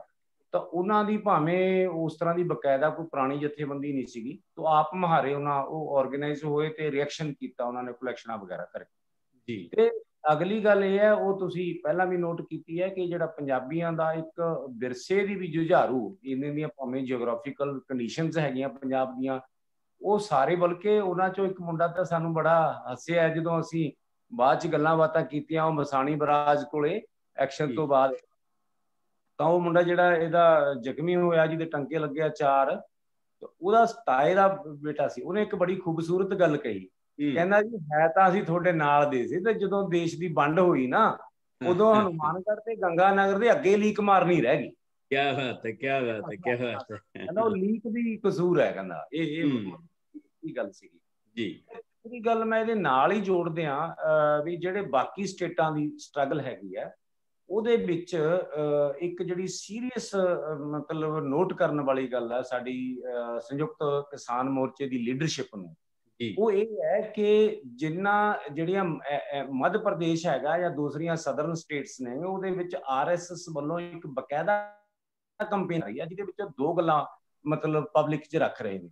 ਨੰਬਰ 1 ਕਿ ਇਹ ਜਿਵੇਂ ਖਾਲਸਾ ਏਡ ਦੇ ਝੰਡਿਆਂ ਦੇ ਵਿੱਚ ਲੋਗੋ ਬਣਿਆ ਹੋਇਆ, ਉਹਨਾਂ ਦੇ ਮਾਟੋਆਂ ਦੇ ਵਿੱਚ ਖਾਲਸੇ ਦਾ ਆਪਾਂ ਆਮ ਹੀ ਦੇਖਦੇ ਹਾਂ, ਇਸ ਦਾ ਹਵਾਲਾ ਦਿੰਦੇ ਨੇ ਕਿ ਇਹ ਦੇਖੋ ਇਹ ਖਾਲਿਸਤਾਨ ਦਾ ਚਿੰਨ੍ਹ ਹੈ, ਉਹ ਖਾਲਿਸਤਾਨ ਬਣਾਉਣਾ ਚਾਹੁੰਦੇ ਜੀ। ਨੰਬਰ 2, ਦੂਸਰੀ ਗੱਲ ਜਿਹੜੀ ਸੀਰੀਅਸ ਹੈਗੀ ਆ, ਉਹ ਉਹਨਾਂ ਦੇ ਪ੍ਰਚਾਰ ਦਾ ਹਿੱਸਾ ਹੈ, ਉਹ ਇਹ ਹੈ ਕਿ ਦੇਖੋ ਇਹਨਾਂ ਕੋਲੇ ਐਡੀਆਂ ਵੱਡੀਆਂ ਗੱਡੀਆਂ ਨੇ, ਤੁਹਾਡੇ ਕੋਲ ਜਿਹੜੇ ਦੱਖਣੀ ਭਾਰਤ ਦੇ ਲੋਕ ਨੇ ਉਹਨਾਂ ਨੂੰ ਦੱਸਦੇ ਨੇ ਵੀ ਤੁਸੀਂ ਕਦੇ ਇਹੋ ਜਿਹੀਆਂ ਗੱਡੀਆਂ ਦੇਖੀਆਂ ਨੇ, ਇਹੋ ਜਿਹੇ ਟਰੈਕਟਰ ਦੇਖੇ ਨੇ, ਜਿਹੜੇ ਪਾਵਰਫੁਲ 35-35 ਲੱਖ ਦੇ ਟਰੈਕਟਰ ਲਈ ਫਿਰਦੇ ਨੇ।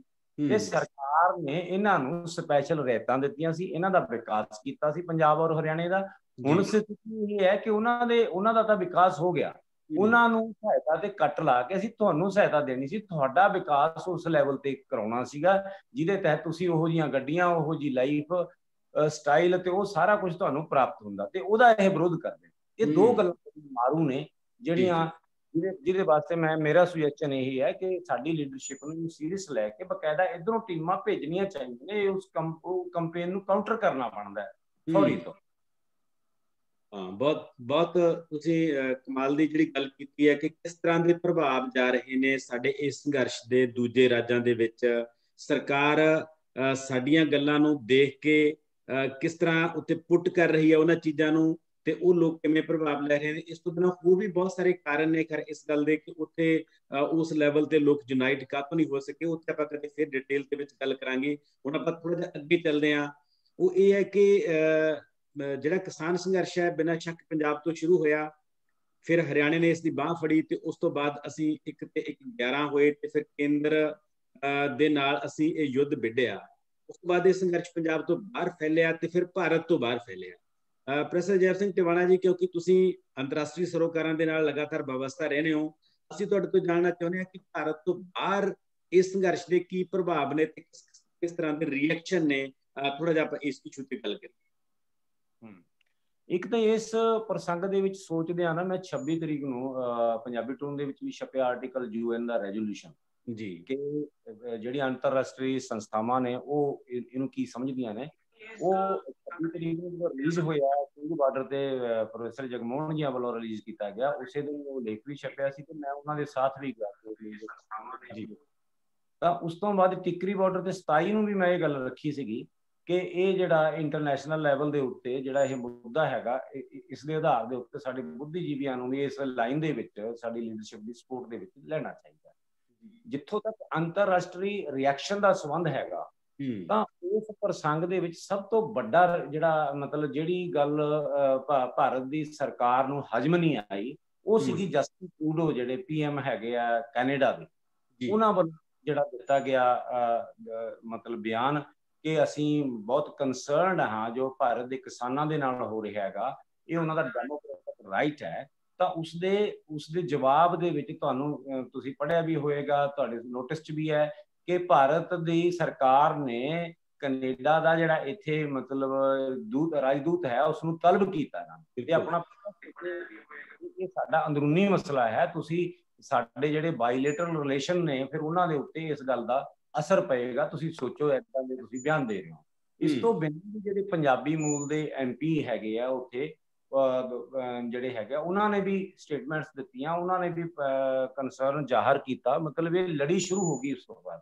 ਇਸ ਤਰ੍ਹਾਂ ਇੰਗਲੈਂਡ ਦੇ ਵਿੱਚ ਤੁਸੀਂ ਦੇਖਿਆ ਹੋਣਾ ਤਨਮਨਜੀਤ ਢੇਸੀ ਜੀ ਹੈਗੇ ਜਿਹੜੇ, ਉਹਨਾਂ ਨੇ ਵੀ ਮਤਲਬ 36 MPਆਂ ਦੀ ਰਿਪਰੈਜ਼ੈਂਟੇਸ਼ਨ ਕਰਦੇ ਆ ਇੱਕ ਜਿਹੜਾ ਸੈਕਟਰੀ ਆਫ ਸਟੇਟ ਨੂੰ ਉਹਨਾਂ ਦੇ ਲੈਟਰ ਦਿੱਤਾ, ਲੈਟਰ ਉਹ ਨੈਟ ਦੇ ਉੱਤੇ ਵੀ ਅਵੇਲੇਬਲ ਹੈ, ਅਗਰ ਉਹਦੀ ਡਿਟੇਲ ਮਤਲਬ ਪੜ੍ਹਨੀ ਚਾਹੀਏ, ਉਹਦੇ ਵਿੱਚ ਇਹ ਦਿੱਤਾ ਹੋਇਆ ਕਿ ਇਹ ਜਿਹੜਾ ਬਰੂਟਲ ਐਕਸਰਸਾਈਜ਼ ਹੈ ਇੰਡੀਆ ਦੀ ਸਰਕਾਰ ਨੇ ਕੀਤੀ ਹੈ ਪੀਸਫੁਲ ਜਿਹੜੇ ਡੈਮੋਸਟ੍ਰੇਟ ਕਰ ਰਹੇ ਕਿਸਾਨਾਂ ਦੇ ਉੱਤੇ, ਇਹ ਐਕਸੈਪਟੇਬਲ ਨਹੀਂ ਹੈ। ਇਸੇ ਤਰ੍ਹਾਂ USA ਦੇ ਵਿੱਚ ਇੱਕ ਜਿਹੜੀ ਭਾਰਤੀ ਮੂਲ ਦੀ ਮਤਲਬ MP ਹੈਗੀ ਹੈ ਆਪਣਾ ਪ੍ਰਾਮਿਲਾ ਜੈਪਾਲ, ਉਹਦੇ ਸਮੇਤ 7 MPਆਂ ਨੇ ਉੱਥੇ ਵੀ ਪ੍ਰੋਟੈਸਟ ਜ਼ਾਹਰ ਕੀਤਾ ਕਿ ਇਹ ਉਹਨਾਂ ਦਾ ਫੰਡਾਮੈਂਟਲ ਰਾਈਟ ਹੈ ਕਿਸਾਨਾਂ ਦਾ, ਤੇ ਉਹਨਾਂ ਦਾ ਹੱਕ ਹੈਗਾ, ਉਸਨੂੰ ਜਿਹੜੀ ਭਾਰਤ ਦੀ ਸਰਕਾਰ ਵੱਲੋਂ ਦਬਾਇਆ ਨਹੀਂ ਜਾਣਾ ਚਾਹੀਦਾ, ਉਹਨਾਂ ਦੀ ਗੱਲ ਸੁਣੀ ਜਾਣੀ ਚਾਹੀਦੀ ਹੈ। ਤੇ ਆਪੋ ਆਪਣੇ ਜਿਹੜੇ ਉੱਥੋਂ ਦੇ ਨੁਮਾਇੰਦੇ ਸੀਗੇ ਉਹਨਾਂ ਨੂੰ ਕਿਹਾ ਕਿ ਇਹ ਮਸਲਾ ਜਿਹੜਾ ਹੈਗਾ ਭਾਰਤ ਦੀ ਸਰਕਾਰ ਦੇ ਨਾਲ ਟੇਕ ਅਪ ਕਰਨਾ ਬਣਦਾ ਹੈਗਾ। ਆਪੋ ਆਪਣੇ ਪ੍ਰਧਾਨ ਮੰਤਰੀਆਂ ਤੱਕ ਵੀ ਉਹਨਾਂ ਨੇ ਆਪਣੀ ਸਰਕਾਰ ਤੱਕ ਇਹ ਗੱਲ ਲਿਜਾਣ ਦੀ ਕੋਸ਼ਿਸ਼ ਕੀਤੀ। ਇਹ ਤੇ ਹੈਗੇ ਸੀ ਸਰਕਾਰ ਲੈਵਲ ਤੇ, ਮੈਂ ਹੋਰ ਵੀ ਰੈਫਰੈਂਸ ਦੇ ਸਕਦਾ ਵੱਖ-ਵੱਖ ਦੇਸ਼ਾਂ ਦੇ ਵਿੱਚ, ਪਰ ਦੂਸਰਾ ਪੱਖ ਸੀਗਾ ਕਿ ਜਿਹੜੀ NRI ਵੱਲੋਂ ਤੇ ਆਮ ਲੋਕਾਂ ਵੱਲੋਂ ਡੈਮੋਸਟ੍ਰੇਸ਼ਨ ਕਰਨਾ। ਜਿਵੇਂ ਲੰਡਨ ਦੇ ਵਿੱਚ ਹਜ਼ਾਰਾਂ ਲੋਕਾਂ ਨੇ ਮਤਲਬ ਜਿਹੜਾ ਹੈਗਾ ਪ੍ਰਦਰਸ਼ਨ ਕੀਤਾ, ਤੇ ਇੱਥੋਂ ਤੱਕ ਟ੍ਰੈਫਿਕ ਜਾਮ ਤੱਕ ਵੀ ਹੋਏ। ਉਹਨਾਂ ਮੁਲਕਾਂ ਦੇ ਵਿੱਚ ਆਮ ਤੌਰ ਤੇ ਟ੍ਰੈਫਿਕ ਵਗੈਰਾ ਦੀ ਸਮੱਸਿਆ ਘੱਟ ਹੀ ਆਉਂਦੀ ਹੈ, ਤੇ ਇੱਥੋਂ ਤੱਕ ਵੀ ਤੁਸੀਂ ਖਬਰਾਂ 'ਚ ਪੜ੍ਹਿਆ ਹੋਣਾ, ਕਈਆਂ ਨੇ ਤਾਂ ਮਾਸਕ ਵਗੈਰਾ ਪਾਉਣ ਦੀ ਵੀ ਪਰਵਾਹ ਨਹੀਂ ਕੀਤੀ। COVID-19 ਦੀਆਂ ਜਿਹੜੀਆਂ ਕੰਡੀਸ਼ਨਾਂ ਜਿੰਨੀਆਂ ਸਟ੍ਰਿਕਟਲੀ ਉੱਥੇ ਲਾਗੂ ਕੀਤੀਆਂ ਗਈਆਂ ਉਹਨਾਂ ਨੂੰ ਵੀ ਵਾਇਲੇਟ ਕੀਤਾ, ਤੇ ਉਹਦਾ ਨੋਟਿਸ ਵੀ ਲਿਆ ਉਹਨਾਂ ਸਰਕਾਰਾਂ ਨੇ। ਇਸ ਤਰ੍ਹਾਂ ਆਸਟ੍ਰੇਲੀਆ ਦੇ ਵਿੱਚ ਸਟੂਡੈਂਟਸ ਜਿਹੜੇ ਸਟੱਡੀ ਬੇਸ ਤੇ ਗਏ ਹੋਏ ਨੇ ਉਹਨਾਂ ਨੇ ਬਹੁਤ ਵੱਡੇ ਡੈਮੋਸਟ੍ਰੇਸ਼ਨ ਕੀਤੇ, ਔਰ ਇਹਨਾਂ ਦਾ ਜਲੂਸ ਕੱਢਿਆ ਮਤਲਬ ਲਗਾਤਾਰ ਉਹਨਾਂ ਨੇ। ਔਰ ਇਹਦੇ ਵਿੱਚ ਦੇਖਣ ਵਾਲੀ ਗੱਲ ਇਹ ਆਈ ਕਿ 2 ਚੀਜ਼ਾਂ ਉਹਨਾਂ ਨੇ ਜਿਹੜੇ ਡੈਮੋਸਟ੍ਰੇਟਰ ਸੀਗੇ NRIs ਜਾਂ ਸਟੱਡੀ ਬੇਸ ਤੇ ਗਏ ਸਟੂਡੈਂਟਸ, ਉਹਨਾਂ ਨੇ 2 ਚੀਜ਼ਾਂ ਰੱਖੀਆਂ। ਜਿਹੜੇ ਤਾਂ NRI ਆ ਉਹਨਾਂ ਨੇ ਇਹ ਗੱਲ ਰੱਖੀ ਕਿ ਸਾਡੇ ਪੁਰਖਿਆਂ ਨੇ ਸਾਡੀ ਜ਼ਮੀਨ ਦੇ ਉੱਤੇ ਜਦੋਜਹਿਦ ਕਰਕੇ ਸਾਨੂੰ ਇਹਨਾਂ ਮੁਲਕਾਂ ਦੇ ਵਿੱਚ ਇੱਕ ਵਧੀਆ ਲਾਈਫ ਸਟਾਈਲ ਜਿਉਣ ਦੇ ਕਾਬਲ ਬਣਾਇਆ। ਜੇ ਅਸੀਂ ਇੱਥੇ ਹਾਂ ਤਾਂ ਸਾਡੀਆਂ ਜੜ੍ਹਾਂ ਅਜੇ ਵੀ ਉੱਥੇ ਨੇ, ਅਜੇ ਵੀ ਸਾਡੇ ਰਿਸ਼ਤੇਦਾਰ, ਸਾਡੇ ਦੋਸਤ ਮਿੱਤਰ ਅਜੇ ਵੀ ਉੱਥੇ ਨੇ, ਤੇ ਅਗਰ ਉਹਨਾਂ ਨੇ ਮਿਹਨਤ ਨਾ ਕੀਤੀ ਹੁੰਦੀ ਪੰਜਾਬ ਦਿਆਂ ਨੇ, ਹਿੰਦੁਸਤਾਨ ਦੇ ਲੋਕਾਂ ਨੇ, ਤਾਂ ਅਸੀਂ ਇੱਥੇ ਨਾ ਆ ਸਕਦੇ। ਦੂਸਰੀ ਗੱਲ, ਜਿਹੜਾ ਹੁਣ ਇਸ ਟਾਈਮ ਦੇ ਉੱਤੇ ਜੋ ਸਾਡੇ ਰਿਸ਼ਤੇ ਨਾਤੇ ਨੇ, ਜਦੋਂ ਵੀ ਪੰਜਾਬ ਦੇ ਵਿੱਚ ਹਿੰਦੁਸਤਾਨ 'ਚ ਕੋਈ ਘਟਨਾ ਵਾਪਰਦੀ ਹੈ ਤੇ ਉਹਨਾਂ ਤੇ ਇਸ ਗੱਲ ਦਾ ਪ੍ਰਭਾਵ ਪੈਂਦਾ, ਉਹ ਵੀ ਇਸ ਗੱਲ ਦਾ ਜਿਹੜਾ ਹੈਗਾ ਰਿਪਰੈਸ਼ਨ ਦੀ ਮਾਰ ਝੱਲਦੇ ਨੇ ਹਿੰਦੁਸਤਾਨ ਦੀ।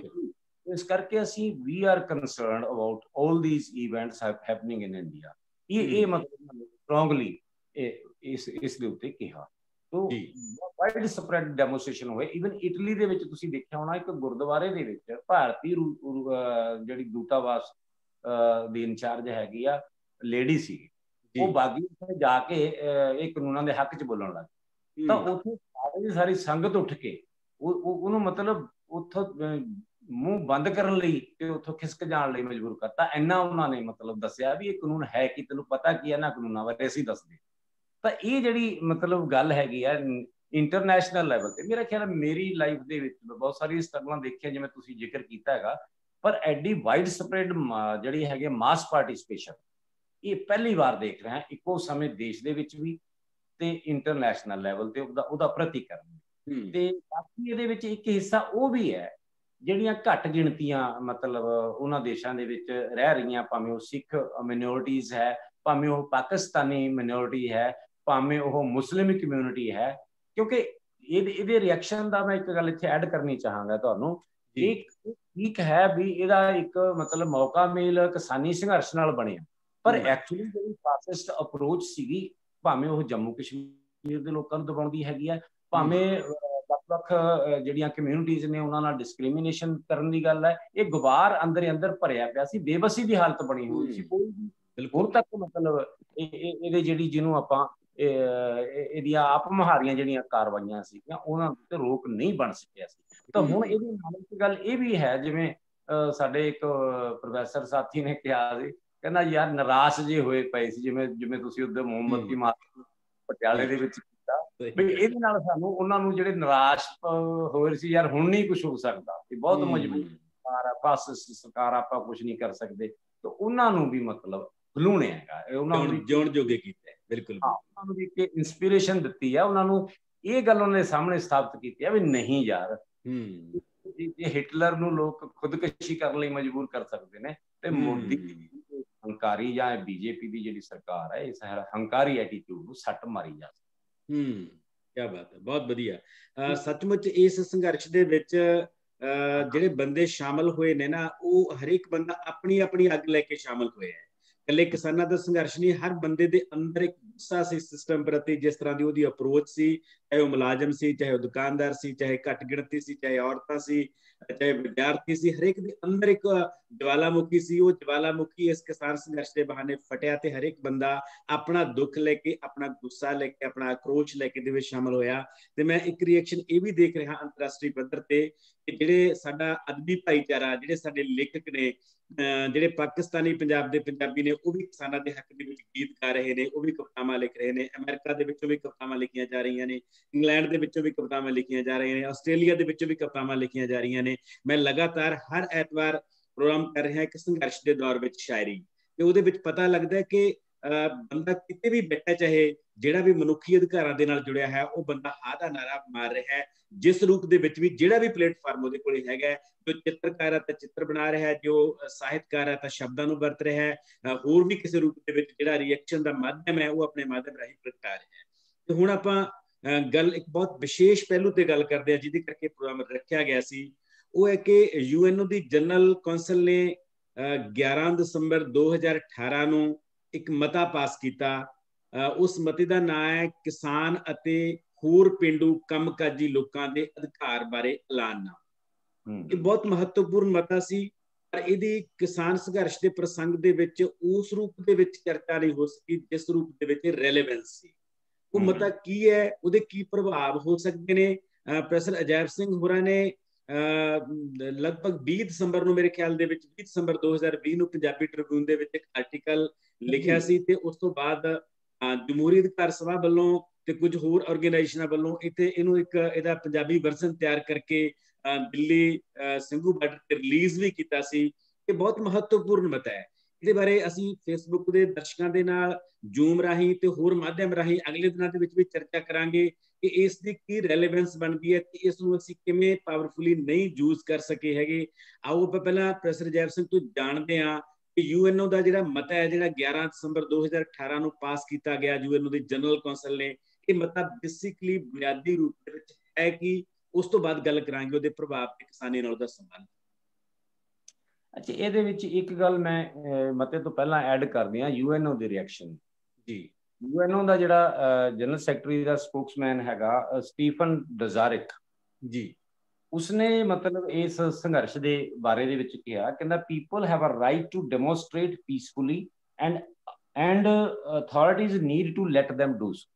ਮਤਲਬ ਲੋਕਾਂ ਦਾ ਇਹ ਜਮਹੂਰੀ ਹੱਕ ਹੈ। ਇਹ UNO ਦੀ ਜਿਹੜਾ ਹੈਗਾ ਸੈਕਟਰੀ ਜਨਰਲ ਹੈ, ਉਹਦੇ ਬੁਲਾਰੇ ਦੇ ਸ਼ਬਦ ਨੇ ਕਿ ਉਹਨਾਂ ਦਾ ਇਹ ਇੱਕ ਹੱਕ ਹੈਗਾ ਸ਼ਾਂਤਮਈ ਪ੍ਰਦਰਸ਼ਨ ਕਰਨ ਦਾ, ਤੇ ਜਿਹੜੇ ਅਧਿਕਾਰੀ ਨੇਗੇ ਜਾਂ ਸਰਕਾਰਾਂ ਨੇ ਉਹਨਾਂ ਨੂੰ ਅਜਿਹਾ ਕਰਨ ਦੀ ਉਹਨਾਂ ਨੂੰ ਆਗਿਆ ਦੇਣੀ ਚਾਹੀਦੀ ਹੈ ਜੀ। ਤੇ ਦੂਸਰੀ ਗੱਲ, ਜਿਹੜਾ ਸੰਯੁਕਤ ਰਾਸ਼ਟਰ ਦਾ ਮਤਾ ਹੈਗਾ, ਮੈਂ ਇਹ 26 ਜਨਵਰੀ ਦੇ ਟ੍ਰਿਬਿਊਨ ਦੇ ਵਿੱਚ ਜਿਹੜਾ ਛਪਿਆ, ਜਿਸ ਦਿਨ ਪ੍ਰੋਫੈਸਰ ਸਾਹਿਬ ਨੇ ਉਹ ਰਿਲੀਜ਼ ਵੀ ਕੀਤਾ ਸੀਗਾ, ਪੰਜਾਬੀ ਅਨੁਵਾਦ ਵੀ ਅਸੀਂ, ਲੇਕਿਨ ਉਹਦੇ ਵਿੱਚ ਮੈਂ ਦੋ ਗੱਲਾਂ ਮੈਨੂੰ ਜ਼ਿਆਦਾ ਸਟਰਾਈਕਿੰਗ ਲੱਗੀਆਂ ਸੀਗੀਆਂ, ਕਿਉਂਕਿ ਜ਼ੋਰ ਅਜਮਾਈ ਤੋਂ ਬਾਅਦ, ਕਾਫੀ ਸਟਰਗਲ ਤੋਂ ਬਾਅਦ ਇੱਕ ਥਾਂ ਦੇ ਉੱਤੇ ਜਿਹੜੀ ਸਟਰਗਲ ਤਰਕ ਤੇ ਆ ਕੇ ਖੜ ਗਈ ਸੀ। ਸਰਕਾਰ ਕਹਿੰਦੀ ਸੀ ਇਹ ਕਾਨੂੰਨ ਠੀਕ ਨੇ, ਤੇ ਜਿਹੜੀ ਸਾਡੀ ਲੀਡਰਸ਼ਿਪ ਹੈ ਉਹ ਕਹਿੰਦੀ ਸੀਗੀ ਜਿਹੜੀ ਹੈਗੀ ਹੈ ਉਹ ਕਾਨੂੰਨ ਗਲਤ ਨੇ, ਇਹਨਾਂ ਨੂੰ। ਪ੍ਰੈਸ ਸਾਹਿਬ ਇੱਕ ਮਿੰਟ ਲਈ ਤੁਹਾਨੂੰ ਸਕਰੀਨ ਤੇ ਦਿਖਾਈ ਦੇ ਰਹੀ ਹੈ ਤਸਵੀਰ?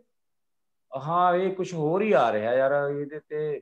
ਨਹੀਂ ਉਹ ਮਤੇ ਦੀ ਫੋਟੋ ਹੈ ਜਿਹੜਾ ਅੰਗਰੇਜ਼ੀ ਦੇ ਵਿੱਚ ਹੈ, United Nation Declaration on the right of peasants and other people working in rural areas. ਮੈਨੂੰ ਦਿਖਾਈ ਦੇ ਰਹੀ ਹੈ, ਦਿਖਾਈ ਦੇ ਰਹੀਆਂ ਨੇ ਜੀ। ਇੱਕ ਮਿੰਟ ਮੈਂ ਦੁਬਾਰੇ ਸ਼ੇਅਰ ਕਰਦਾ ਫੋਟੋ ਤਾਂ ਕਿ ਦੇਖ ਲੈਣ, ਉਸ ਤੋਂ ਬਾਅਦ ਆਪਾਂ ਆਪਣੀ ਗੱਲ ਨੂੰ ਕੰਟੀਨਿਊ ਕਰਦੇ ਹਾਂ ਜੀ। ਇਹ ਉਹ ਮਤਾ ਹੈ ਜਿਹਦੀ ਪ੍ਰੋਫੈਸਰ ਅਜੈਬ ਸਿੰਘ ਹੁਣ ਚਰਚਾ ਕਰਨਗੇ। ਉਹਦਾ ਪੰਜਾਬੀ ਰੂਪ ਵੀ ਮੈਂ ਤੁਹਾਨੂੰ ਦਿਖਾਊਂਗਾ।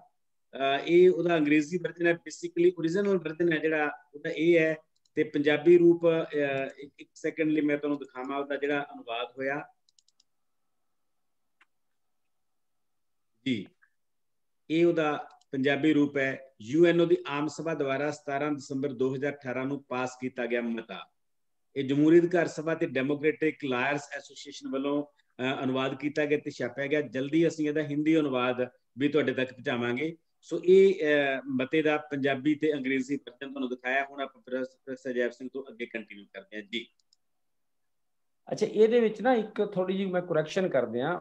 ਇਹ ਮਤਾ ਜਿਹੜਾ 28 ਸਤੰਬਰ 2018 ਨੂੰ ਨਾ ਮਤਾ ਨੰਬਰ 39/12 ਜੀ, ਇਹ ਮਨੁੱਖੀ ਅਧਿਕਾਰ ਕੌਂਸਲ ਵੱਲੋਂ UNO ਦੀ ਵੱਲੋਂ ਪਾਸ ਕੀਤਾ ਗਿਆ ਸੀ। ਉਸ ਤੋਂ ਬਾਅਦ 17 ਦਸੰਬਰ 2018 ਨੂੰ ਜਿਹੜੀ ਆਪਣੀ ਐਕਸਟੈਂਡਡ ਮੀਟਿੰਗ ਦੇ ਵਿੱਚ ਜਨਰਲ ਅਸੈਂਬਲੀ ਨੇ ਇਹਨੂੰ ਪਾਸ ਕੀਤਾ 17 ਦਸੰਬਰ ਜੀ। ਤਾਂ ਇਹਦੇ ਵਿੱਚ ਮੈਂ ਜਿਹੜਾ ਹੈਗਾ ਮੈਨੂੰ ਸਟ੍ਰਾਈਕਿੰਗ ਇਸ ਕਰਕੇ ਲੱਗਿਆ ਸੀ ਕਿ ਇਹਦੇ 'ਚ ਦੋ ਗੱਲਾਂ ਸੀ ਜਿਹੜਾ ਸਰਕਾਰ ਦਾ ਤੇ ਲੀਡਰਸ਼ਿਪ ਦਾ ਟਕਰਾਅ ਚੱਲ ਰਿਹਾ ਸੀ, ਜਿਹਦੇ ਵਿੱਚ ਇਹਦਾ ਰੈਫਰੈਂਸ ਦਿੱਤਾ ਜਾਣਾ ਚਾਹੀਦਾ ਸੀ ਉਹਨਾਂ ਡਿਬੇਟਾਂ 'ਚ, TV ਚੈਨਲਾਂ 'ਚ। ਮੈਨੂੰ ਇਹ ਮਹਿਸੂਸ ਹੋਇਆ ਕਿ ਇਹ ਆ ਨਹੀਂ ਰਿਹਾ ਸੀ। ਉਹ ਕੀ ਸੀ?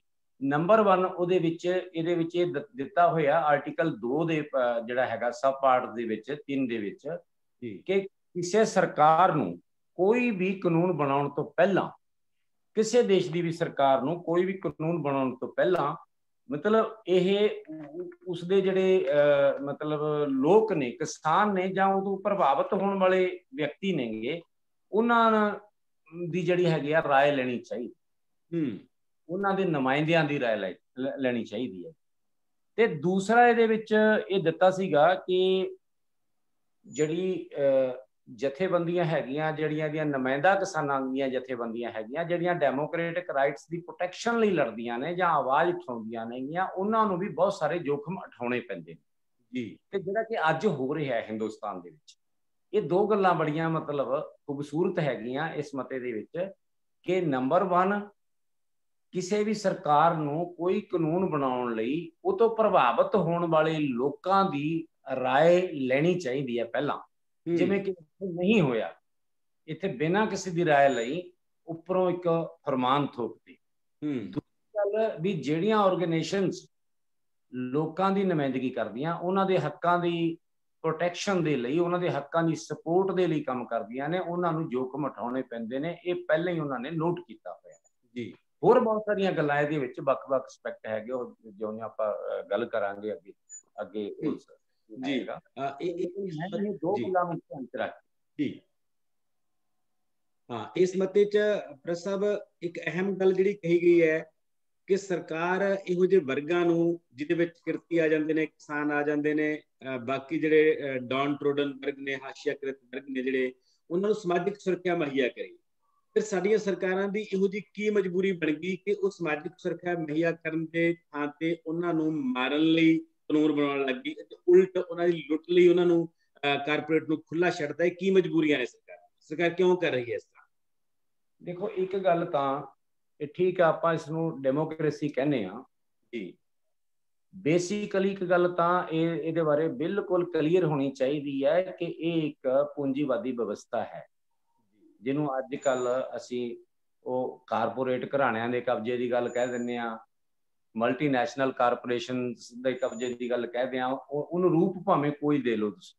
ਬੇਸਿਕਲੀ ਇਹ ਕੈਪੀਟਲਿਜ਼ਮ ਹੈ, ਜਿਹੜਾ ਕਿ ਇੱਕ ਆਪਣੀ ਅਗਲੀ ਸਟੇਜ ਦੇ ਵਿੱਚ ਵਿਵਸਥਾ ਦੇ ਵਿੱਚ ਹੈ, ਜਿਹਨੇ ਸਾਰੇ ਦੁਨੀਆ ਨੂੰ ਆਪਣੀ ਮੁੱਠੀ ਦੇ ਵਿੱਚ ਲੈ ਲਿਆ ਗਿਆ, ਜਿਹਨੂੰ ਗਲੋਬਲਾਈਜੇਸ਼ਨ ਕਹੀ ਜਾਂਦੇ ਨੇ। ਬੜੇ ਪੋਜ਼ਿਟਿਵ ਜਿਹੇ ਸ਼ਬਦ ਵਰਤੇ ਜਾਂਦੇ ਨੇ। ਤਾਂ ਔਰ ਬੇਸਿਕਲੀ ਇਹਦਾ ਕੈਪੀਟਲ ਦਾ ਕੌਮਾਂਤਰੀਕਰਨ ਹੋਇਆ ਹੈ ਔਰ ਉਸਨੇ ਹਰ ਜਿਹੜਾ ਪਾਰਟ ਹੈਗਾ ਦੁਨੀਆ ਦਾ, ਉਹਨੂੰ ਇੱਕ ਮਾਰਕੀਟ ਨਾਲ ਜੋੜਿਆ, ਹਰ ਚੀਜ਼ ਨੂੰ ਇੱਕ ਜਿਣਸ ਦੇ ਵਿੱਚ ਕਨਵਰਟ ਕੀਤਾ ਹੋਇਆ, ਹਰ ਚੀਜ਼ ਮੰਡੀ ਲਈ ਪ੍ਰੋਡਿਊਸ ਕੀਤੀ ਜਾਂਦੀ ਹੈ, ਹਰ ਚੀਜ਼ ਪ੍ਰੋਫਿਟ ਲਈ ਪ੍ਰੋਡਿਊਸ ਕੀਤੀ ਜਾਂਦੀ ਹੈ। ਬਿਲਕੁਲ। ਜਦੋਂ ਕਿ ਹਰ ਚੀਜ਼ ਪ੍ਰੋਫਿਟ ਲਈ ਪ੍ਰੋਡਿਊਸ ਕੀਤੀ ਜਾਏਗੀ ਤਾਂ ਜਿਹੜੀ ਮਨੁੱਖੀ ਲੋੜਾਂ ਨੂੰ ਦਰਕਿਨਾਰ ਕੀਤਾ ਜਾਏਗਾ ਤਾਂ ਉਸਦੇ ਸਿੱਟੇ ਇਹੀ ਨਿਕਲਦੇ ਨੇ। ਤੇ ਜਦੋਂ ਫਿਰ ਮਨੁੱਖੀ ਲੋੜਾਂ ਦੇ ਵਾਸਤੇ ਸਰਕਾਰਾਂ ਤੋਂ ਮੰਗਿਆ ਜਾਂਦਾ ਹੈਗਾ ਤਾਂ ਉਹ ਆਪਣਾ ਪ੍ਰੋਫਿਟ ਮੋਟਿਵ ਜਿਹੜਾ ਹੈਗਾ ਉਹ ਛੱਡ ਨਹੀਂ ਸਕਦੀਆਂ। ਜਿਨ੍ਹਾਂ ਦੀ ਨੁਮਾਇੰਦਗੀ ਕਰਦੀਆਂ ਨੇ ਜਿਹੜੀ ਕਲਾਸ ਦੀ, ਜਿਵੇਂ ਅੰਬਾਨੀਆਂ ਅਡਾਨੀਆਂ ਦੀ ਅੱਜ ਕੱਲ੍ਹ ਗੱਲ ਚੱਲ ਰਹੀ ਹੈ, ਤੇ ਉਹੀ ਘਰਾਣੇ ਨੇ, ਕੈਪੀਟਲਿਸਟ ਘਰਾਣੇ ਨੇਗੇ ਜਿਨ੍ਹਾਂ ਦੇ ਕੰਟਰੋਲ ਦੇ ਵਿੱਚ ਇੱਥੋਂ ਦੀ ਇਕੋਨਮੀ ਹੈ, ਜਿਨ੍ਹਾਂ ਦੀ ਕੰਟਰੋਲ ਦੇ ਵਿੱਚ ਪੋਲੀਟਿਕਸ ਹੈਗੀ ਹੈ। ਤੋ ਜਦੋਂ ਵੀ ਅਸੀਂ ਮਨੁੱਖੀ ਲੋੜਾਂ ਦੀ ਗੱਲ ਕਰਾਂਗੇ ਤਾਂ ਉਹਨਾਂ ਦੇ ਉੱਤੇ, ਉਹਨਾਂ ਦੇ ਪ੍ਰੋਫਿਟ ਤੇ ਕੱਟ ਲਾਣੀ ਪਏਗੀ, ਤੇ ਇਹ ਕੱਟ ਲਾਣੀ ਇਹ ਇਹਨਾਂ ਦਾ ਜਿਹੜਾ ਹੈਗਾ ਕਰੈਕਟਰ ਨਹੀਂ ਹੈ, ਬੇਸਿਕ ਕਾਰਨ। ਇੱਕ ਹੋਰ ਗੱਲ ਕਿ ਇਸ ਮਤੇ ਦੇ ਵਿੱਚ ਇਹ ਵੀ ਦਰਜ ਕੀਤਾ, ਤੁਸੀਂ ਵੀ ਆਪਣੇ ਆਰਟੀਕਲ 'ਚ ਲਿਖਿਆ, ਮੈਂ ਵੀ ਇਹ ਮਤਾ ਸਾਰਾ ਪੜ੍ਹਿਆ ਹੈ, ਕਿ ਸਰਕਾਰ ਫੈਸਲੇ ਲੈਣ ਸਮੇਂ ਅਜਿਹੇ ਹਾਸ਼ੀਆਕ੍ਰਿਤ ਲੋਕਾਂ ਦੀ ਸ਼ਮੂਲੀਅਤ ਯਕੀਨੀ ਬਣਾਉਣਗੀਆਂ। ਕਾਨੂੰਨ ਬਣਾਉਣ ਸਮੇਂ, ਫੈਸਲੇ ਲੈਣ ਸਮੇਂ ਤੁਹਾਨੂੰ ਲੱਗਦਾ ਕਿ ਹਿੰਦੁਸਤਾਨ ਦੇ ਵਿੱਚ ਕਦੇ ਕੋਈ ਅਜਿਹੀ ਪਹਿਲ ਹੋਈ ਹੈ ਡੈਮੋਕ੍ਰੇਸੀ ਦੇ ਵਿੱਚ ਕਿ ਲੋਕਾਂ ਨੂੰ ਸ਼ਾਮਲ ਕੀਤਾ ਗਿਆ ਹੋਵੇ ਕਾਨੂੰਨ ਬਣਾਉਣ ਦੇ ਪ੍ਰੋਸੈਸ ਦੇ ਵਿੱਚ, ਜਾਂ ਇਹਨਾਂ ਕਾਨੂੰਨਾਂ ਦੇ ਵਿੱਚ ਕੋਈ ਇਸ ਕਿਸਮ ਦੀ ਗੱਲ ਕੀਤੀ ਹੋਵੇ ਸਰਕਾਰ ਨੇ ਪਹਿਲਾਂ? ਨਹੀਂ, ਇਹ ਵਿਵਸਥਾ ਹੀ ਨਹੀਂ ਹੈ।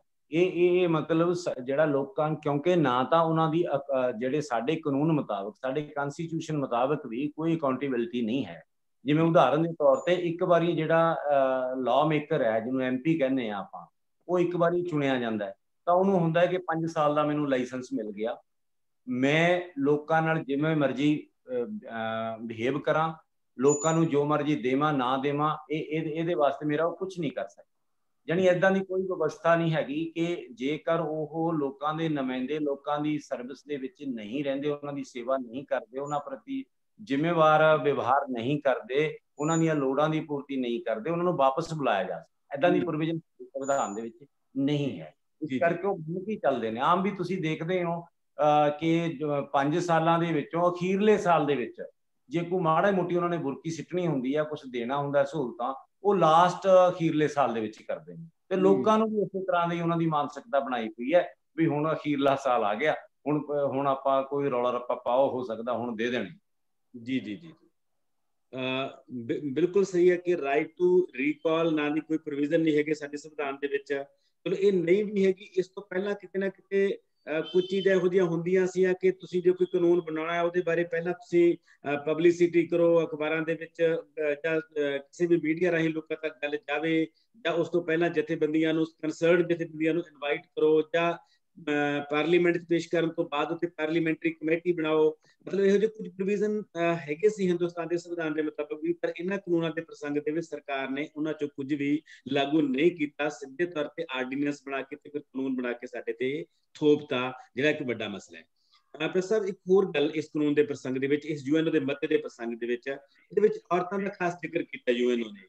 ਇਹ ਜਿਹੜਾ ਔਰਤਾਂ ਦਾ ਜ਼ਿਕਰ ਹੋਇਆ ਹੈ ਕਿਸਾਨਾਂ ਤੇ ਮਜ਼ਦੂਰਾਂ ਦੇ ਪ੍ਰਸੰਗ ਵਿੱਚ ਹੋਇਆ ਹੈ, ਹੋਂਦ ਤੇ ਔਰਤ ਦੇ ਅਧਿਕਾਰਾਂ ਦੇ ਪ੍ਰਸੰਗ ਵਿੱਚ ਹੋਇਆ। ਇਹਦੇ ਬਾਰੇ ਥੋੜਾ ਜਿਹਾ ਆਪਣੇ ਜਿਹੜੇ ਪਾਠਕਾਂ ਨੂੰ, ਦਰਸ਼ਕਾਂ ਨੂੰ ਦੱਸੋ। ਦੇਖੋ, ਇਹ ਤਾਂ ਇੱਕ ਤਾਂ ਜਿਹੜਾ, ਜੇ ਤੁਸੀਂ ਇਹਦਾ ਟਾਈਟਲ ਵੀ ਪੜ੍ਹੋ ਨਾ, ਮਤਲਬ ਇਹਦਾ ਨਾਂ ਜਿਹੜਾ ਹੈਗਾ ਕਿਸਾਨਾਂ ਤੇ ਹੋਰ ਪੇਂਡੂ ਕੰਮਕਾਜੀ ਲੋਕਾਂ ਦੇ ਅਧਿਕਾਰਾਂ ਬਾਰੇ UNO ਦਾ ਐਲਾਨਨਾਮਾ। ਰੂਰਲ ਏਰੀਆ ਦੇ ਵਿੱਚ ਜਿਹੜੇ ਸਪੈਸੀਫਿਕਲੀ ਇੱਥੇ ਇਹਦੇ ਵਿੱਚ ਗੱਲ ਕੀਤੀ ਗਈ ਹੈ ਨਾ, UNO ਦੇ ਹੋਰ ਰੈਜ਼ੋਲੂਸ਼ਨ ਹੈਗਾ ਮਨੁੱਖੀ ਅਧਿਕਾਰਾਂ ਬਾਰੇ, ਜਿਹੜਾ ਰੈਜ਼ੋਲੂਸ਼ਨ ਹੈਗਾ ਉਹਦੇ ਵਿੱਚ ਬਹੁਤ ਸਾਰੀਆਂ ਗੱਲਾਂ ਹੈਗੀਆਂ, ਉਹ ਜਨਰਲ ਰੈਜ਼ੋਲੂਸ਼ਨ ਹੈ। ਇਹ ਸਪੈਸੀਫਿਕਲੀ ਮਤਲਬ ਜਿਹੜੇ ਪੇਂਡੂ ਇਲਾਕਿਆਂ ਦੇ ਵਿੱਚ, ਜਿਹਦੇ ਵਿੱਚ ਕਿਸਾਨ ਨੇ ਤੇ ਕਿਸਾਨਾਂ ਦੇ ਨਾਲ ਉਹਨਾਂ ਦੇ ਪਰਿਵਾਰ ਦੀਆਂ ਕੰਮਕਾਜੀ ਔਰਤਾਂ ਨੇ, ਜਿਹੜੀਆਂ ਦੇ ਕੰਮ ਦੇ ਬਦਲ ਦੇ ਵਿੱਚ ਉਹਨਾਂ ਨੂੰ ਕੋਈ ਮੁਦਰਾ ਦੇ ਰੂਪ ਦੇ ਵਿੱਚ ਕੋਈ ਪੇਮੈਂਟ ਨਹੀਂ ਹੁੰਦੀ, ਲੇਕਿਨ ਇਹਨਾਂ ਨੇ ਕਿਹਾ ਕਿ ਉਹਨਾਂ ਦੇ ਘਰਾਂ ਦੀ ਹੋਂਦ ਨੂੰ ਕਾਇਮ ਰੱਖਣ ਲਈ ਉਹਨਾਂ ਦੀ ਕੰਟਰੀਬਿਊਸ਼ਨ ਹੈਗੀ ਹੈ।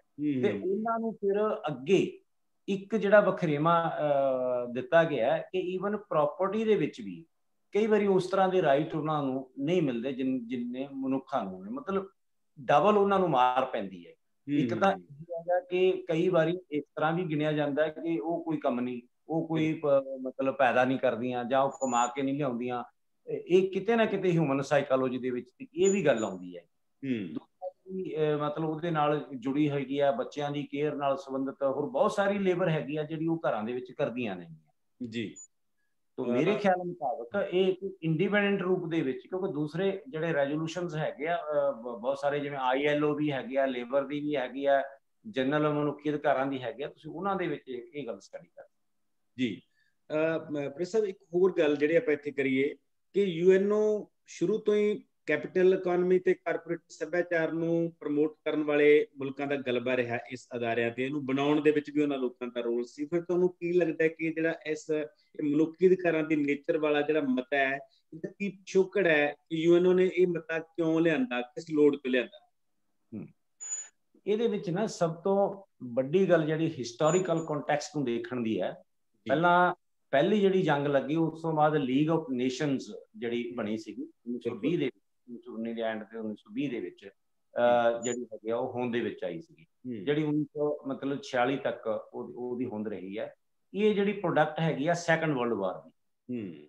ਲੇਕਿਨ ਹੁਣ ਜਿਹੜਾ ਤੁਸੀਂ ਸਵਾਲ ਕੀਤਾ ਵੀ ਇਹ ਇਸ ਤਰ੍ਹਾਂ ਦੇ ਰਾਈਟਸ ਜਾਂ ਐਡਾ ਵੱਡਾ ਐ ਲੱਗਦਾ ਵੀ ਜਿਵੇਂ ਬਹੁਤ ਜ਼ਿਆਦੀ ਮਤਲਬ ਇਹ ਤਾਂ ਡੈਮੋਕ੍ਰੇਟਿਕ ਰਾਈਟ ਦਿੱਤੇ ਨੇ, ਤਾਂ ਇੱਕ ਮਤਲਬ ਭੁਲੇਖਾ ਦਿੰਦੀ ਆ ਵੀ ਜਿਵੇਂ ਸੋਸ਼ਲਿਸਟ ਬਣਾਈ ਹੁੰਦੀ ਹੈ। ਐਕਚੁਅਲੀ ਕੀ ਹੋਈ ਹੈ ਜੇ ਕਿ ਰਸ਼ੀਆ ਦੇ ਵਿੱਚ 1917 ਦੀ ਜਦੋਂ ਕ੍ਰਾਂਤੀ ਹੋਈ,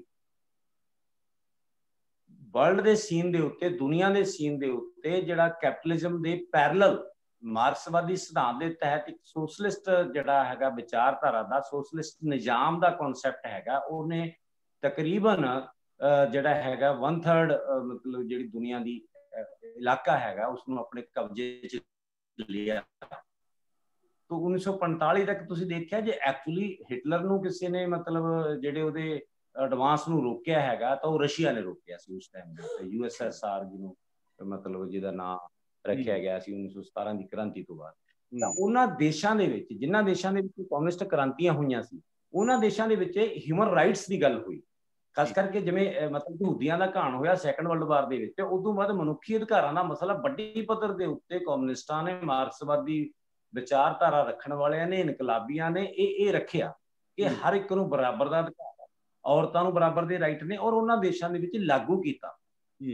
ਤਾਂ ਜਿਹਦੇ ਕਰਕੇ ਇੱਕ ਤਾਂ ਇਸ ਪੱਖ ਤੋਂ ਜੇ ਤੁਸੀਂ ਦੇਖੋਗੇ ਤਾਂ ਇਹਨਾਂ ਨੂੰ ਵੀ ਇਹ ਅਧਿਕਾਰ ਦੇਣੇ ਪਏ। ਇਹ ਲੋਕਾਂ ਨੇ ਲੜ ਕੇ ਲਏ ਨੇ। ਜੇ ਸਾਡੇ ਦੇਸ਼ ਦੇ ਵਿੱਚ ਵੀ ਆਪਾਂ ਡੈਮੋਕ੍ਰੇਸੀ ਦੀ ਗੱਲ ਕਰਦੇ ਹਾਂ ਜਾਂ ਕਿਸੇ ਦੇਸ਼ ਦੇ ਵਿੱਚ ਵੀ ਜਿਹੜੀਆਂ ਕੈਪੀਟਲਿਸਟ ਡੈਮੋਕ੍ਰੇਸੀਜ਼ ਹੈਗੀਆਂ, ਇਹ ਇਹਨਾਂ ਨੇ ਕੋਈ ਆਪਣੇ ਤੌਰ ਤੇ ਨਹੀਂ ਦਿੱਤੇ ਹੋਏ। ਜੇ ਤੁਸੀਂ ਮਤਲਬ ਹੁਣ 8 ਘੰਟੇ ਦਿਹਾੜੀ ਦੀ ਗੱਲ ਕਰਦੇ ਹੋ, ਕੈਪੀਟਲ ਪੜ੍ਹ ਕੇ ਦੇਖੋ, ਜਿਹੜਾ ਇੰਗਲੈਂਡ ਦੇ ਵਿੱਚ, ਮੈਨਚੈਸਟਰ ਦੇ ਵਿੱਚ ਬਹੁਤ ਸਾਰੇ ਥਾਵਾਂ ਦੇ ਉੱਤੇ ਜਿੱਥੇ ਕਿਤੇ ਵੀ ਇਹ ਅਧਿਕਾਰ ਮਿਲੇ ਨੇ, ਫਾਈਟ ਕੀਤੀ ਆ ਲੋਕਾਂ ਨੇ, ਕੁਰਬਾਨੀਆਂ ਕੀਤੀਆਂ ਨੇ। ਤੋਂ ਇਹਨਾਂ ਹੱਕਾਂ ਦੇ ਵਾਸਤੇ ਉੱਤੇ ਵੀ ਇਹ ਇੱਕ ਮਤਲਬ ਚਿੰਤਾ ਆਈ ਲੋਕਾਂ ਦੇ ਵਿੱਚ, ਤੇ ਜਿਹੜੀਆਂ ਪੈਰਲਲ ਕੈਪੀਟਲ ਸਿਸਟਮ ਨੂੰ ਇਹ ਦੇਣੀਆਂ ਪਈਆਂ। ਕਿਉਂਕਿ ਅੱਜ ਵੀ ਜਿਹੜੀ ਅਵੇਅਰਨੈਸ ਹੈ ਲੋਕਾਂ ਦੇ ਵਿੱਚ, ਉਹ ਸਟੈਪ ਦੇਖੋ ਮਤਲਬ ਵੱਧ ਰਹੀ ਹੈਗੀ। ਤਾਂ ਹਿਊਮਨ, ਇੱਕ ਮਨੁੱਖ ਕੀ ਹੈਗਾ, ਮਨੁੱਖ ਦੇ ਰਾਈਟ ਕੀ ਨੇਗੇ, ਇਹਦੇ ਬਾਰੇ ਲੋਕ ਅਵੇਅਰ ਨੇ। ਹੁਣ ਜਿਹੜਾ ਮੀਡੀਆ ਦੇ ਵਿੱਚ ਭਾਵੇਂ ਉਹ ਕੋਸ਼ਿਸ਼ ਕਰਦੇ ਨੇ, ਪਰ ਨਾਲ ਦੂਜਾ ਪੱਖ ਉਹ ਜਿਹੜਾ ਸਾਇੰਟੀਫਿਕ ਵਿਊਜ਼ ਨੇ ਉਹਨਾਂ ਨੂੰ ਵੀ ਨਹੀਂ ਰੋਕ ਸਕਦੇ, ਆਪਣੇ ਵੱਲੋਂ ਉਹਨੂੰ ਮੈਨੇਜ ਕਰਨ ਦੀ ਕੋਸ਼ਿਸ਼ ਕਰਦੇ ਨੇ। ਲੇਕਿਨ ਆਬਜੈਕਟਿਵ ਰਿਐਲਿਟੀ ਦੇ ਵਿੱਚ ਲੋਕਾਂ ਦੀ ਜਿਹੜੀ ਕੌਨਸ਼ੀਅਸਨੈਸ ਹੈ, ਲਿਟਰੇਸੀ ਆਉਣ ਦੇ ਨਾਲ ਉਹ ਬਹੁਤ ਕੁਝ ਜਿਹੜਾ ਵਰਲਡ ਦਾ ਹੈਗਾ, ਜਿਹੜਾ ਪੋਜ਼ਿਟਿਵ ਹੈਗਾ, ਉਹ ਵੀ ਉਹਨਾਂ ਤੋਂ, ਉਹਨਾਂ ਦੇ ਨਾਲ ਪਾਸ ਜਾਣ ਤੋਂ ਰੋਕ ਨਹੀਂ ਸਕਦੇ ਹੈ। ਤਾਂ ਇਹ ਇੱਕ ਇਸ ਕੰਟੈਕਸਟ ਜਦੋਂ ਤੁਸੀਂ ਦੇਖੋਗੇ ਫਿਰ ਤੁਹਾਨੂੰ ਹੈਰਾਨੀ ਨਹੀਂ ਹੋਵੇਗੀ ਕਿ ਇਹਨਾਂ ਨੇ ਆਪਣੇ ਆਪ ਨੂੰ ਬਚਾਉਣ ਵਾਸਤੇ ਉਹ ਸਾਰਾ ਕੁਝ ਕੀਤਾ। ਈਵਨ ਹੋਰ ਵੀ ਮਤਲਬ ਗੱਲ ਦੇਖਣ ਵਾਲੀ ਹੈਗੀ ਹੈ ਕਿ ਉਹਨਾਂ ਦੇਸ਼ਾਂ ਦੇ ਮਜ਼ਦੂਰਾਂ ਨੂੰ ਵੀ, ਜਿਵੇਂ ਇੰਗਲੈਂਡ ਦੇ ਮਜ਼ਦੂਰਾਂ ਨੂੰ, ਅਮਰੀਕਾ ਦੇ ਮਜ਼ਦੂਰਾਂ ਨੂੰ ਵਿਸ਼ੇਸ਼ ਸਹੂਲਤਾਂ ਦਿੱਤੀਆਂ ਨਾ। ਉਹ ਇੱਕ ਐ ਨਹੀਂ ਸੀ ਵੀ ਇਹ ਡੈਮੋਕ੍ਰੇਟਿਕ ਬਣ ਗਈ ਜੀ, ਐਕਸਪਲੋਇਟੇਸ਼ਨ ਉਦੋਂ ਵੀ ਕਰਦੇ ਸੀ, ਪਰ ਇੱਕ ਪੈਰਲਲ ਆਪਣੇ ਸਿਸਟਮ ਕ੍ਰਾਈਸਿਸ ਨੂੰ ਟਾਲਣ ਵਾਸਤੇ ਨਾਲ ਇਹਨਾਂ ਨੂੰ ਜਿਹੜਾ ਵਰਲਡ ਲੈਵਲ ਦੇ ਉੱਤੇ ਜੋ ਰੈਵੋਲੂਸ਼ਨਰੀ ਫੋਰਸਿਸ ਨੇ ਪ੍ਰੋਜੈਕਟ ਕੀਤਾ, ਉਹ ਮੰਨਣਾ ਹੀ ਪੈਣਾ ਸੀ। ਨਹੀਂ ਉੱਥੇ ਵੀ ਕ੍ਰਾਂਤੀਆਂ ਹੁੰਦੀਆਂ। ਤੇ ਸਭ ਤੋਂ ਵੱਧ ਫਿਰ ਨਫ਼ਰਤ ਇਹਨਾਂ ਨੇ ਦੋ ਗੱਲਾਂ ਕੀਤੀਆਂ। ਇੱਕ ਪਾਸੇ ਉਹਨਾਂ ਨੂੰ ਫੈਸਿਲਿਟੀਜ਼ ਦਿੱਤੀਆਂ ਵੀ ਦੇਖੋ ਅਸੀਂ ਆਹ ਫੈਸਿਲਿਟੀ ਦੇ ਰਹੇ ਹਾਂ, ਦੂਜੇ ਪਾਸੇ ਕਮਿਊਨਿਸਟਾਂ ਦੇ ਖਿਲਾਫ ਅੰਨੀ ਨਫ਼ਰਤ ਫੈਲਾਈ। ਜਿਵੇਂ ਅਮਰੀਕਾ ਦੇ ਵਿੱਚ ਹੁਣ ਵੀ ਬਹੁਤ ਜ਼ਿਆਦਾ ਇਹ ਵੱਡੀ ਕੰਪੇਨ ਜਿਹੜੀ ਹੈਗੀ ਲਗਾਤਾਰ ਉਹਨਾਂ ਵੱਲੋਂ ਚਲਾਈ ਜਾਂਦੀ। ਬਿਲਕੁਲ ਬਿਲਕੁਲ। ਹਿੰਦੁਸਤਾਨ ਦੇ ਵਿੱਚ ਵੀ ਜਿੱਥੇ ਕਿਤੇ ਕਮਿਊਨਿਸਟਾਂ ਦਾ ਨਾਂ ਆ ਜਾਂਦਾ ਹੈ, ਉੱਥੇ ਮਤਲਬ ਇੱਕ ਬਹੁਤ ਨਫ਼ਰਤ ਦਾ ਰਵੱਈਆ ਸਾਡੇ ਮੀਡੀਆ ਵੱਲੋਂ, ਖਾਸ ਤੌਰ ਤੇ ਜਿਹੜਾ ਵਿਕਾਊ ਮੀਡੀਆ ਦੇ ਵੱਲੋਂ ਅਖਤਿਆਰ ਕੀਤਾ ਜਾਂਦਾ। ਜਿਵੇਂ ਕੋਈ ਮਤਲਬ ਬਹੁਤ ਅਛੂਤ ਵਰਗ ਹੋਵੇ, ਉਹਦੀ ਗੱਲ ਕਰਨੀ ਵੀ ਗੁਨਾਹ ਹੋਵੇ। ਇਹ ਇੱਕ ਵੱਡੇ ਸਵਾਲ ਨੇ ਸਾਡੇ ਸੋਚਣ ਸਮਝਣ ਲਈ। ਪ੍ਰੋਫੈਸਰ ਸਾਹਿਬ, ਦੋ ਗੱਲਾਂ ਤੁਹਾਡੇ ਨਾਲ ਹੋਰ ਕਰਨੀਆਂ ਨੇ, ਉਸ ਤੋਂ ਬਾਅਦ ਕੁਝ ਸਵਾਲ ਸਾਡੇ ਦਰਸ਼ਕ ਚਾਹਣਗੇ ਤਾਂ ਉਹਨਾਂ ਵੱਲੋਂ ਆਪਾਂ ਲਵਾਂਗੇ। ਇੱਕ ਇਹ ਹੈ ਕਿ WTO ਦਾ ਜ਼ਿਕਰ ਬਾਰ-ਬਾਰ ਆਉਂਦਾ ਹੈ, ਵਰਲਡ ਟ੍ਰੇਡ ਆਰਗੇਨਾਈਜੇਸ਼ਨ, ਜਿਹਦੇ ਤਹਿਤ ਗੈਟ ਸਮਝੌਤਾ ਹੋਇਆ। ਗੈਟ ਸਮਝੌਤੇ ਤੋਂ ਬਾਅਦ ਇਹ ਸਾਰਾ ਗਲੋਬਲਾਈਜੇਸ਼ਨ ਤੇ ਪ੍ਰਾਈਵੇਟਾਈਜੇਸ਼ਨ ਸ਼ੁਰੂ ਹੋਇਆ, ਜਿਹਦੇ ਤਹਿਤ ਇਹ ਕਾਨੂੰਨ ਲੱਗੂ ਦਾ ਹਿੱਸਾ ਹੈ। ਕਿ WTO ਬਾਰੇ ਇਸ ਤਰ੍ਹਾਂ ਦੀਆਂ ਕੁਝ ਧਾਰਨਾਵਾਂ ਨੇ ਕਿ WTO, WHO, ਇਹ ਸਾਰੀਆਂ UNO ਦੀਆਂ ਬ੍ਰਾਂਚਸ ਨੇ। ਥੋੜਾ ਜਿਹਾ ਸੰਖੇਪ ਦੇ ਵਿੱਚ ਦੱਸ ਦਿਓ ਕਿ WTO ਉਹਦੀ ਕੋਈ ਬ੍ਰਾਂਚ ਹੈ UNO ਦੀ, ਜਾਂ ਇੱਕ ਵੱਖਰਾ ਕੋਈ ਸੈਟਅਪ ਹੈ? ਦੇਖੋ, ਇਹ ਇੱਕ ਪਹਿਲਾਂ ਵੈਸੇ ਬੇਸਿਕਲੀ ਤਾਂ ਜਿਹੜੀਆਂ ਡਿਫਰੈਂਟ ਮਤਲਬ ਇਹ ਇਕਨੋਮਿਕ ਲੌਬੀਜ਼ ਨੇ, ਉਹਨਾਂ ਵੱਲੋਂ ਪਹਿਲਾਂ ਇੱਕ ਗੈਟ ਸਮਝੌਤਾ ਕੀਤਾ ਗਿਆ ਸੀ, ਬਿਲਕੁਲ, general agriculture trade and tariff. ਉਸ ਤੋਂ ਬਾਅਦ ਇਹ WTO ਉਹਦੇ ਵਿੱਚ ਆਈ ਹੈ। ਹੁਣ ਸਮੱਸਿਆ ਕੀ ਹੈ ਕਿ ਕੈਪੀਟਲਿਜ਼ਮ ਨੂੰ ਅੱਗੇ ਐਕਸਪੈਂਡ ਹੋਣ ਲਈ ਜਿਹੜਾ ਇੱਕ ਦੌਰ ਆਇਆ ਸੈਕੰਡ ਵਰਲਡ ਵਾਰ ਤੋਂ ਬਾਅਦ, ਕੈਪੀਟਲ ਐਕਸਪੋਰਟ ਕਰਨ ਦਾ। ਪਹਿਲਾਂ ਇਹ ਖੁਦ ਉਹਨਾਂ ਨੂੰ ਕਲੋਨੀ ਬਣਾਉਂਦੇ ਸੀ। ਜਦੋਂ ਤੋਂ ਜਿਹੜਾ ਨਿਊ ਕਲੋਨੀਅਲਿਜ਼ਮ, ਜਿਹਨੂੰ ਨਵਬਸਤੀਵਾਦ ਕਹਿੰਦੇ ਆ, ਫਿਰ ਉਸ ਤੋਂ ਬਾਅਦ ਇੱਕ ਨਵੀਂ ਪਾਲਿਸੀ ਇਹਨਾਂ ਦੀ ਕੈਪੀਟਲਿਜ਼ਮ ਦੀ ਆਈ ਕਿ ਕੈਪੀਟਲੀ ਐਕਸਪੋਰਟ ਕੀਤੀ ਜਾਵੇ, ਉੱਥੋਂ ਦੀ ਸਸਤੀ ਲੇਬਰ ਵਰਤੀ ਜਾਵੇ, ਉੱਥੇ ਹੀ ਮਤਲਬ ਇੰਡਸਟਰੀ ਲਾਈ ਜਾਵੇ, ਉੱਥੇ ਹੀ ਉਹਨੂੰ ਮਾਰਕੀਟ ਦੇ ਤੌਰ ਤੇ ਯੂਜ਼ ਕੀਤਾ ਜਾਵੇ। ਤਾਂ ਉਸੇ ਤਹਿਤ ਮਤਲਬ ਇਹਨਾਂ ਨੇ ਜਿਹੜੇ ਆਪਣੇ ਵਰਗੇ ਡਿਵੈਲਪਿੰਗ ਕੰਟਰੀ ਕਹਿ ਲਓ, ਜਾਂ ਜਿਹੜੇ ਪਹਿਲਾਂ ਬਸਤੀਆਂ ਦੇ ਰੂਪ ਦੇ ਵਿੱਚ ਰਹੇ ਹੈਗੇ ਆ, ਉਹਨਾਂ ਦੇ ਵਿੱਚ ਜਦੋਂ ਐਂਟਰੀ ਕਰਦੇ ਸੀਗੇ ਤਾਂ ਉੱਥੇ ਬਹੁਤ ਸਾਰੀਆਂ ਰੋਕਾਂ ਜਿਹੜੀਆਂ ਨੈਸ਼ਨਲ ਲੈਵਲ ਦੀਆਂ ਆਈਆਂ, ਮਤਲਬ ਸੋਸ਼ਲਿਸਟ ਦੇ ਤੌਰ ਤੇ ਪਬਲਿਕ ਸੈਕਟਰ ਵੀ ਆਏ, ਤਾਂ ਉਹ ਇਹਨਾਂ ਵਾਸਤੇ ਰੁਕਾਵਟ ਸੀ। ਉਹ ਰੁਕਾਵਟ ਨੂੰ ਦੂਰ ਕਰਨ ਦੇ ਵਾਸਤੇ ਤਾਂ ਇਸ ਤਰ੍ਹਾਂ ਦੇ ਜਿਹੜੇ ਐਗਰੀਮੈਂਟ ਇਹਨਾਂ ਨੇ ਕੈਪੀਟਲਿਸਟਾਂ ਨੇ ਕੀਤੇ, ਜਿਹਦੇ ਤਹਿਤ ਮਤਲਬ ਇਹਨਾਂ ਨੇ ਫਿਰ ਜਿਵੇਂ ਹਿੰਦੁਸਤਾਨ ਦੇ ਵਿੱਚ 1990 ਤੋਂ ਸ਼ੁਰੂ ਕਰਕੇ ਇਹਨਾਂ ਨੇ ਉਹ ਲੋਕਾਂ ਨੂੰ ਜਿਹੜੀਆਂ ਕਿ ਪਹਿਲਾਂ ਹਿੰਦੁਸਤਾਨ ਦੇ ਵਿੱਚ ਇਹ ਸੀ ਕਿ ਜੇ ਕੋਈ ਸਾਂਝਾ ਪ੍ਰੋਜੈਕਟ ਲਾਉਣਾ ਹੈ, ਕਿਸੇ ਵਿਦੇਸ਼ੀ ਨੇ ਲਾਉਣਾ ਹੈ, ਤਾਂ ਉਹਦੇ ਵਿੱਚ 51% ਜਿਹੜਾ ਹੈਗਾ ਸ਼ੇਅਰ ਹੈਗਾ ਉਹ ਇੰਡੀਅਨ ਹੋਏਗਾ। ਤਾਂ ਇਹ ਇਹਨਾਂ ਦੇ ਰਸ ਨਹੀਂ ਆਉਂਦਾ ਸੀ। ਇਹਨਾਂ ਗੱਲਾਂ ਨੂੰ ਤੋੜਨਾ ਜ਼ਰੂਰੀ, ਪਬਲਿਕ ਸੈਕਟਰ ਨੂੰ ਪੂਰਾ ਲਾਉਣਾ ਜ਼ਰੂਰੀ ਸੀ। ਜਿਹੜਾ ਸਟੇਟ ਦਾ ਕੰਟਰੋਲ ਹੈ ਉਸਨੂੰ ਤੋੜਨਾ ਜ਼ਰੂਰੀ ਸੀਗਾ। ਤੇ ਹਾਲਾਂਕਿ ਇਹਦਾ ਰਿਐਕਸ਼ਨ ਇਹਨਾਂ ਦੇ ਆਪਦੇ ਵੀ ਨਹੀਂ ਫਿੱਟ ਆ ਰਿਹਾ। ਜਿਹੜੇ ਸਟੇਟ ਦੇ ਰੋਲ ਨੂੰ ਤੋੜ ਕੇ ਕੈਪੀਟਲ ਦਾ ਜਿਹੜੀ ਹੈਗੀ ਆ ਉਹਦੇ ਵਾਸਤੇ ਖੁੱਲੀ, ਜਿਹੜਾ ਜਿਹਨੂੰ ਆਪਾਂ ਕਹਿ ਲਿਆ ਵੀ ਕਿਤੇ ਵੀ ਜਾਵੇ ਉਹਦੇ ਉੱਤੇ ਕੋਈ ਰੋਕ ਨਾ ਹੋਵੇ। ਜੇ 100% ਵੀ ਕੋਈ ਆਪਣਾ ਲਾਣਾ ਚਾਹੁੰਦਾ ਹੈਗਾ ਤਾਂ ਉਹ ਲਾਵੇ। ਜਿਵੇਂ ਐਜੂਕੇਸ਼ਨ ਦੇ ਰੂਪ ਦੇ ਵਿੱਚ ਵੀ ਆ ਰਿਹਾ, ਦੂਜੇ ਖੇਤਰਾਂ ਦੇ ਵਿੱਚ ਵੀ ਆ ਰਿਹਾ ਹੈਗਾ। ਬੇਸਿਕਲੀ ਤਾਂ ਇਹ ਉਹਨਾਂ ਦੀ ਜਿਹੜੀ ਪ੍ਰੋਟੈਕਸ਼ਨ ਹੈਗੀ ਆ ਉਹਨੂੰ ਖਤਮ ਕਰਕੇ ਖੁੱਲ੍ਹੇਆਮ ਜਿਹੜਾ ਹੈਗਾ ਆਪਣੀ ਕੈਪੀਟਲ ਉਹ ਲਾ ਕੇ ਇਨਵੈਸਟ ਕਰਕੇ ਤੇ ਉੱਥੋਂ ਦੀ ਸਸਤੀ ਲੇਬਰ, ਜਿਵੇਂ ਇੰਡੀਆ ਦੇ ਵਿੱਚ ਜੋ ਲੇਬਰ ਹੈਗੀ ਆ ਉਹ ਕੰਪੈਰੀਟਿਵਲੀ ਅਮਰੀਕਾ ਦੇ ਬਹੁਤ ਮਤਲਬ ਘੱਟ ਹੈ। ਇਸ ਨੂੰ ਤੁਸੀਂ ਹੋਰ ਦੇਖੋ, ਜੋਸਫ ਸਟਿਗਲਸ ਨੇ ਨੋਟ ਵੀ ਕੀਤਾ ਹੈਗਾ ਆਪਣੀ ਦੀ ਗ੍ਰੇਟ ਡਿਵਾਈਡ ਉਹਦੀਆਂ ਦੀ ਦ ਪ੍ਰਾਈਸ ਆਫ ਇਨਇਕੁਅਲਿਟੀ, 2 ਦੀਆਂ ਬੁੱਕਸ ਹੈਗੀਆਂ ਪੜ੍ਹਨ ਵਾਲੀਆਂ ਨੇ। ਭਾਵੇਂ ਉਹ ਅਮਰੀਕਨ ਇਕੋਨੋਮਿਸਟ ਹੈ, ਉਹ ਮਤਲਬ ਵਰਲਡ ਬੈਂਕ ਦੇ ਵਿੱਚ ਦਾ ਰਿਪਰੈਜ਼ੈਂਟੇਟਿਵ ਵੀ ਰਿਹਾ, ਉਹ ਅਮਰੀਕਾ ਦੀ ਪਾਲਿਸੀ ਮੇਕਰਾਂ ਦੇ ਵਿੱਚ ਵੀ ਰਿਹਾ ਹੈਗਾ।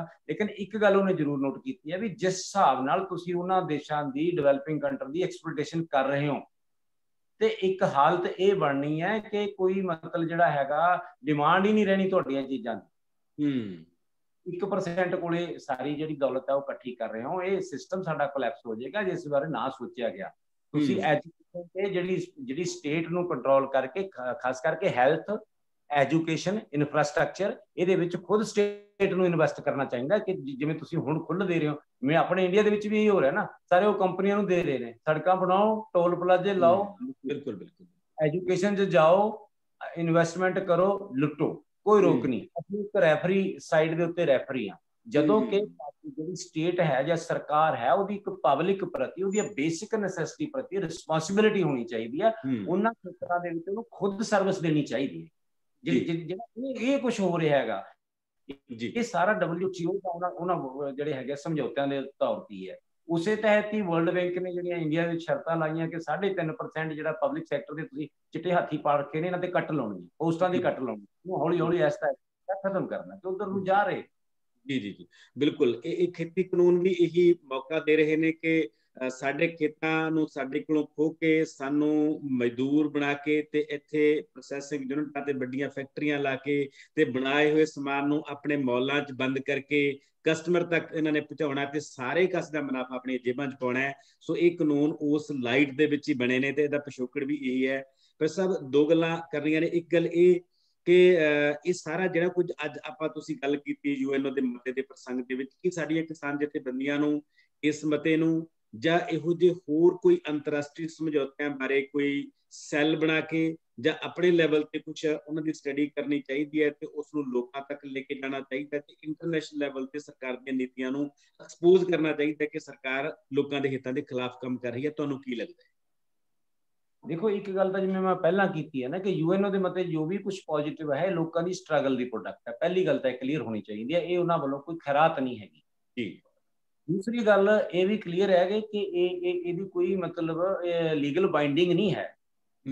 ਫॉर एग्जांपल ਮਤਲਬ ਇਸ ਨੂੰ ਜੇ ਆਪਾਂ ਕਹੀਏ ਕਿ ਸਾਡੇ ਦੇਸ਼ ਦੇ ਵਿੱਚ ਸਾਡੇ ਕਿਸਾਨਾਂ ਨੂੰ ਪੁੱਛਿਆ ਨਹੀਂ ਹੈਗਾ ਤਾਂ ਯੂਐਨਓ ਨੇ ਕੋਈ ਸਾਡੀ ਸਰਕਾਰ ਦੀ ਕਾਰਵਾਈ ਇਹਦੇ ਖਿਲਾਫ ਕਾਰਵਾਈ ਕਰਨ ਦੀ ਕੋਈ ਵਿਵਸਥਾ ਨਹੀਂ, ਕਿਉਂਕਿ ਉਹਦੀ ਸਟਰਕਚਰ ਹੈ ਜਿਵੇਂ ਤੁਸੀਂ ਦੇਖਦੇ ਹੋਵੋਗੇ ਕਿ ਉਹਦੇ ਵਿੱਚ ਜਿਹੜੀ 15 ਮੈਂਬਰੀ ਸਿਕਿਉਰਿਟੀ ਕਾਉਂਸਲ ਹੈਗਾ ਉਹਦੇ ਵਿੱਚ 5 ਕੋਲੇ ਵੀਟੋ ਪਾਵਰ ਹੈ ਤੇ ਉਹਦੇ ਵਿੱਚ ਜਿਹੜੇ ਉਹਦੇ ਮੈਂਬਰ ਹੈਗੇ 193 ਉਹਨਾਂ ਦੇ ਵਿੱਚੋਂ ਹੀ ਜਿਹੜਾ ਇਸ਼ੂ ਰੱਖਿਆ ਜਾਂਦਾ, ਉਹ ਇਸ਼ੂ ਰੱਖਿਆ ਜਾਂਦਾ ਜਿਹੜੇ ਉਹਦੇ ਖਿਲਾਫ ਹੁੰਦਾ ਲੌਬਿੰਗ ਹੋਈ ਹੈ ਉਹ ਦੂਜੇ ਉਹਨੂੰ ਵੀਟੋ ਕਰ ਦਿੰਦੇ ਨੇ।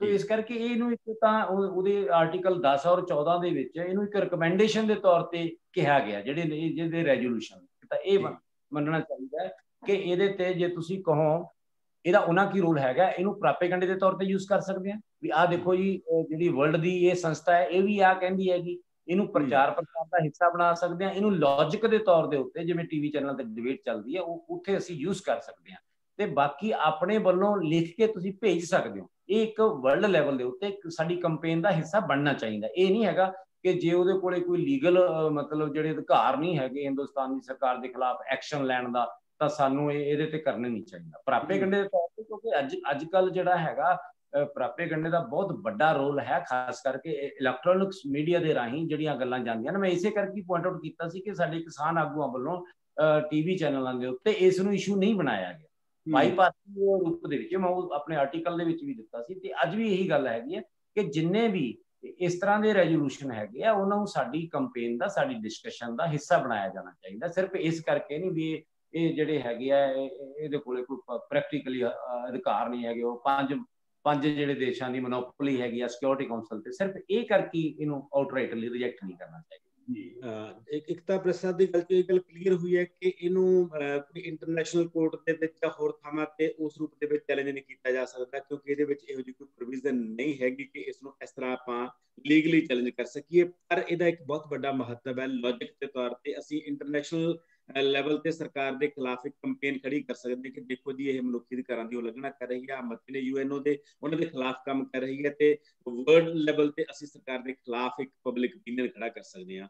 ਪਰ ਸਭ ਕੀ ਹੋਰ ਵੀ ਇਹੋ ਜਿਹਾ ਕੁਝ ਹੈ ਇੰਟਰਨੈਸ਼ਨਲ ਲੈਵਲ ਤੇ ਤੁਹਾਡੇ ਧਿਆਨ 'ਚ ਹੋਵੇ ਜਾਂ ਆਉਣ ਵਾਲੇ ਸਮੇਂ ਦੇ ਵਿੱਚ ਅਸੀਂ ਉੱਥੇ ਕੰਮ ਕਰ ਸਕੀਏ, ਸਾਡਾ ਕੋਈ ਬੁੱਧੀਜੀਵੀ ਸੈੱਲ ਕੰਮ ਕਰ ਸਕੇ, ਇਸ ਕਿਸਮ ਦੇ ਕੋਈ ਇੰਟਰਨੈਸ਼ਨਲ ਲੈਵਲ ਤੇ ਕੋਈ ਸਮਝੌਤੇ, ਕੋਈ ਕਾਨੂੰਨ, ਸਟਰਗਲਸ ਪਈਆਂ ਹੋਣ ਜਿਨ੍ਹਾਂ ਨੂੰ ਅਸੀਂ ਐਗਜ਼ਾਮਪਲ ਦੇ ਤੌਰ ਤੇ ਕੋਟ ਕਰ ਸਕੀਏ? ਦੇਖੋ, ਇਹਦੇ ਵਿੱਚ ਇੱਕ ਜਿਹੜੀ ਹੈਗੀ ਆ ਵਰਲਡ ਬੈਂਕ ਦੀ ਮੇਰੀ ਪ੍ਰੋਫੈਸਰ ਜਗਮੋਹਨ ਜੀ ਨਾਲ ਗੱਲ ਹੋਈ ਸੀ। ਉਹ ਵਰਲਡ ਬੈਂਕ ਬਾਰੇ ਦੱਸ ਰਹੇ ਸੀ ਵੀ ਜਿਹੜੀਆਂ ਰੈਗੂਲਰ ਮੰਡੀਆਂ ਨੇ, ਮਾਰਕੀਟਸ ਨੇ, ਜਿਹਨੂੰ ਇਹ ਖਤਮ ਕਰਨਾ ਚਾਹੀਦਾ, ਪੈਰਲਲ ਆਪਣਾ ਸਿਸਟਮ ਲਿਆ ਕੇ ਜਿਨ੍ਹਾਂ ਨੂੰ ਖਤਮ ਕਰਨਾ ਚਾਹੁੰਦੇ ਨੇ। ਤੇ ਉਹਨਾਂ ਦਾ ਵਰਸ਼ਨ ਇਹ ਸੀਗਾ ਕਿ ਉਹਨਾਂ ਨੇ ਵਰਲਡ ਬੈਂਕ ਨੇ ਕਿਹਾ ਹੋਇਆ ਵੀ ਜਿਹੜੀਆਂ ਰੈਗੂਲਰ ਮੰਡੀਆਂ ਨਹੀਂ ਆ ਇਹਨਾਂ ਤੋਂ ਬਿਨਾਂ ਜਿਹੜਾ ਸਿਸਟਮ ਮਤਲਬ ਉਹ ਨਹੀਂ ਚੱਲੇਗਾ ਕਿਸਾਨੀ ਦਾ, ਉਸ ਦੀ ਸਟੱਡੀ ਕੀਤੀ ਜਾ ਸਕਦੀ ਹੈ। ਮੈਂ ਖੁਦ ਨਹੀਂ ਸਟੱਡੀ ਕੀਤੀ, ਇਹ ਉਹਨਾਂ ਦਾ ਵਰਸ਼ਨ ਸੀ ਜੀ।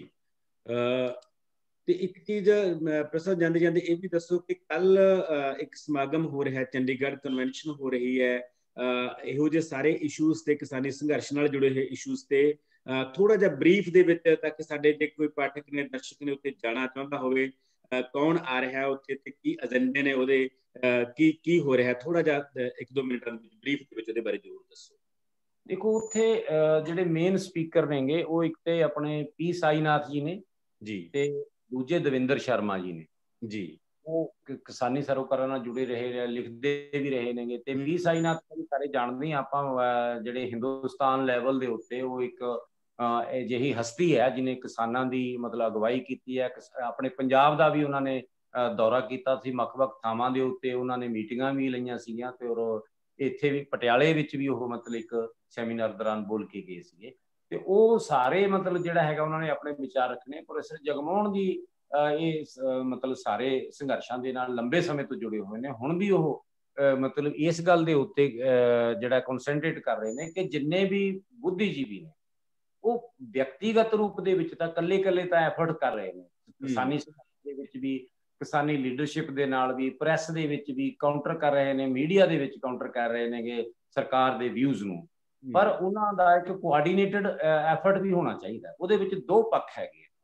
ਇੱਕ ਤਾਂ ਵੀ ਉਹਦੇ ਵਿੱਚ ਜਿਹੜਾ ਅਸੀਂ ਸੋਚਿਆ ਸੀ, ਜਾਂ ਮੈਂ ਟਿੱਕਰੀ ਵਾਰਡ ਤੇ ਆਪਣੀ ਸਪੀਚ ਦੇ ਵਿੱਚ ਵੀ ਰੱਖਿਆ ਸੀਗਾ, ਕਿ ਇੱਕ ਤਾਂ ਜਿਹੜੀ ਲੀਡਰਸ਼ਿਪ ਹੈ ਉਹ ਮੈਨੇਜ ਕਰਨ 'ਚ ਲੱਗੀ ਹੋਈ ਹੈ ਸਟਰਗਲ ਨੂੰ, ਉਹਨਾਂ ਕੋਲੇ ਮਤਲਬ ਪੜ੍ਹਨ ਲਿਖਣ ਦਾ ਵਕਤ ਹੀ ਨਹੀਂ ਮਿਲਦਾ ਹੈਗਾ। ਬਹੁਤ ਸਾਰੇ ਆਰਗੂਮੈਂਟਸ ਦੇ ਤੌਰ ਦੇ ਉੱਤੇ ਇਨਪੁਟਸ ਦਿੱਤੀ ਜਾ ਸਕਦੀ ਹੈ ਉਸ ਲੀਡਰਸ਼ਿਪ ਨੂੰ ਵੀ।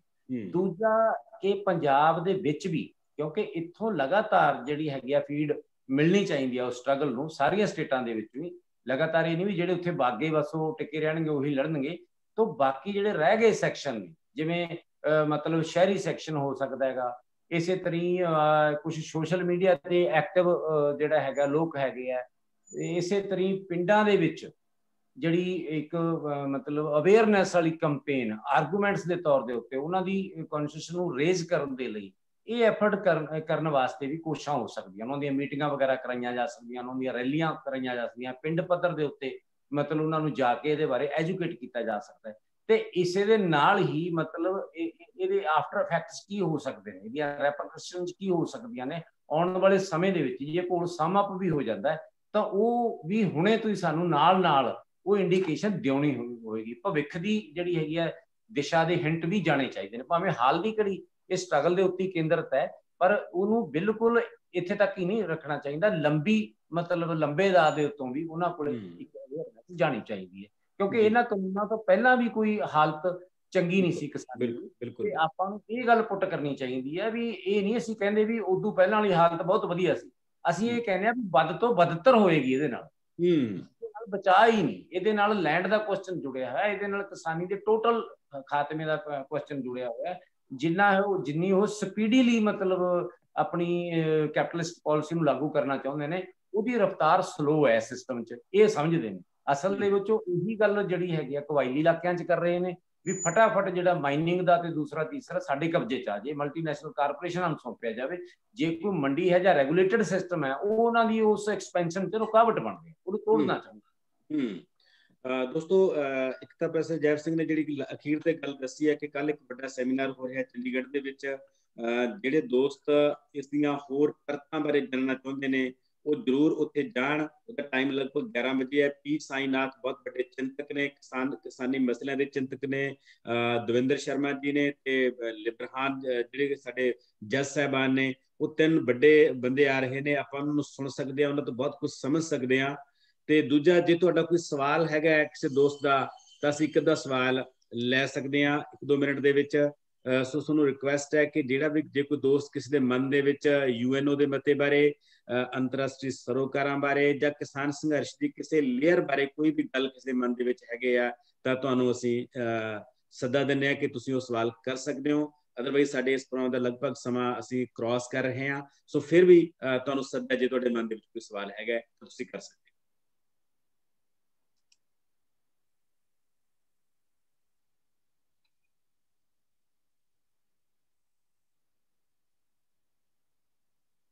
ਹਾਂਜੀ ਦੋਸਤੋ, ਜੇ ਤੁਹਾਡੇ ਮਨ 'ਚ ਕੋਈ ਸਵਾਲ ਹੈ ਤਾਂ ਆਪਣਾ ਸਪੀਕਰ, ਆਪਣਾ ਮਾਈਕ ਤੁਸੀਂ ਅਨਮਿਊਟ ਕਰ ਲਓ ਤੇ ਪਲੀਜ਼ ਆਪਣੀ ਗੱਲ ਕਰੋ। ਇਹ ਪਲੇਟਫਾਰਮ ਇਹਨਾਂ ਗੱਲਾਂ ਲਈ ਹੁੰਦੇ ਨੇ। ਆਪਣੇ ਮਨਾਂ ਦੇ ਜਿਹੜੇ ਗੱਲ ਹੁੰਦੇ ਨੇ, ਆਪਣੇ ਮਨਾਂ 'ਚ ਸਵਾਲ ਪਏ ਹੁੰਦੇ ਨੇ, ਜ਼ਰੂਰ ਸਾਂਝੇ ਕਰਨੇ ਚਾਹੀਦੇ ਨੇ ਜਿਹੜੇ ਐਕਸਪਰਟ ਹੁੰਦੇ ਨੇ ਉਹ, ਤਾਂ ਕਿ ਉਹਦਾ ਸਹੀ ਜਵਾਬ ਦੇ ਸਕਣ।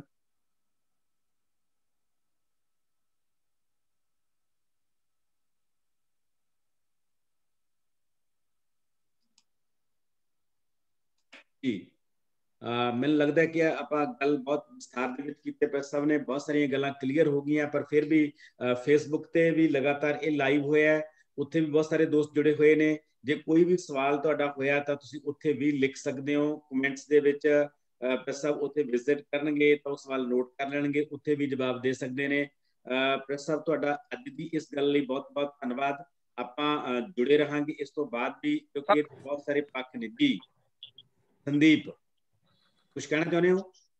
ਹਾਂਜੀ ਸਰ, ਜੀ ਬੋਲੋ। ਹਾਂਜੀ ਸਰ, ਪਹਿਲਾਂ ਤਾਂ ਅਜੈਬ ਸਰ ਨੂੰ ਤੇ ਤੁਹਾਨੂੰ ਤੇ ਜਿੰਨੇ ਵੀ ਸਾਰੇ ਸਰੋਤੇ ਜੁੜੇ ਹੋਏ ਨੇ ਸਾਰਿਆਂ ਨੂੰ ਮੇਰੇ ਵੱਲੋਂ ਸਤਿ ਸ੍ਰੀ ਅਕਾਲ।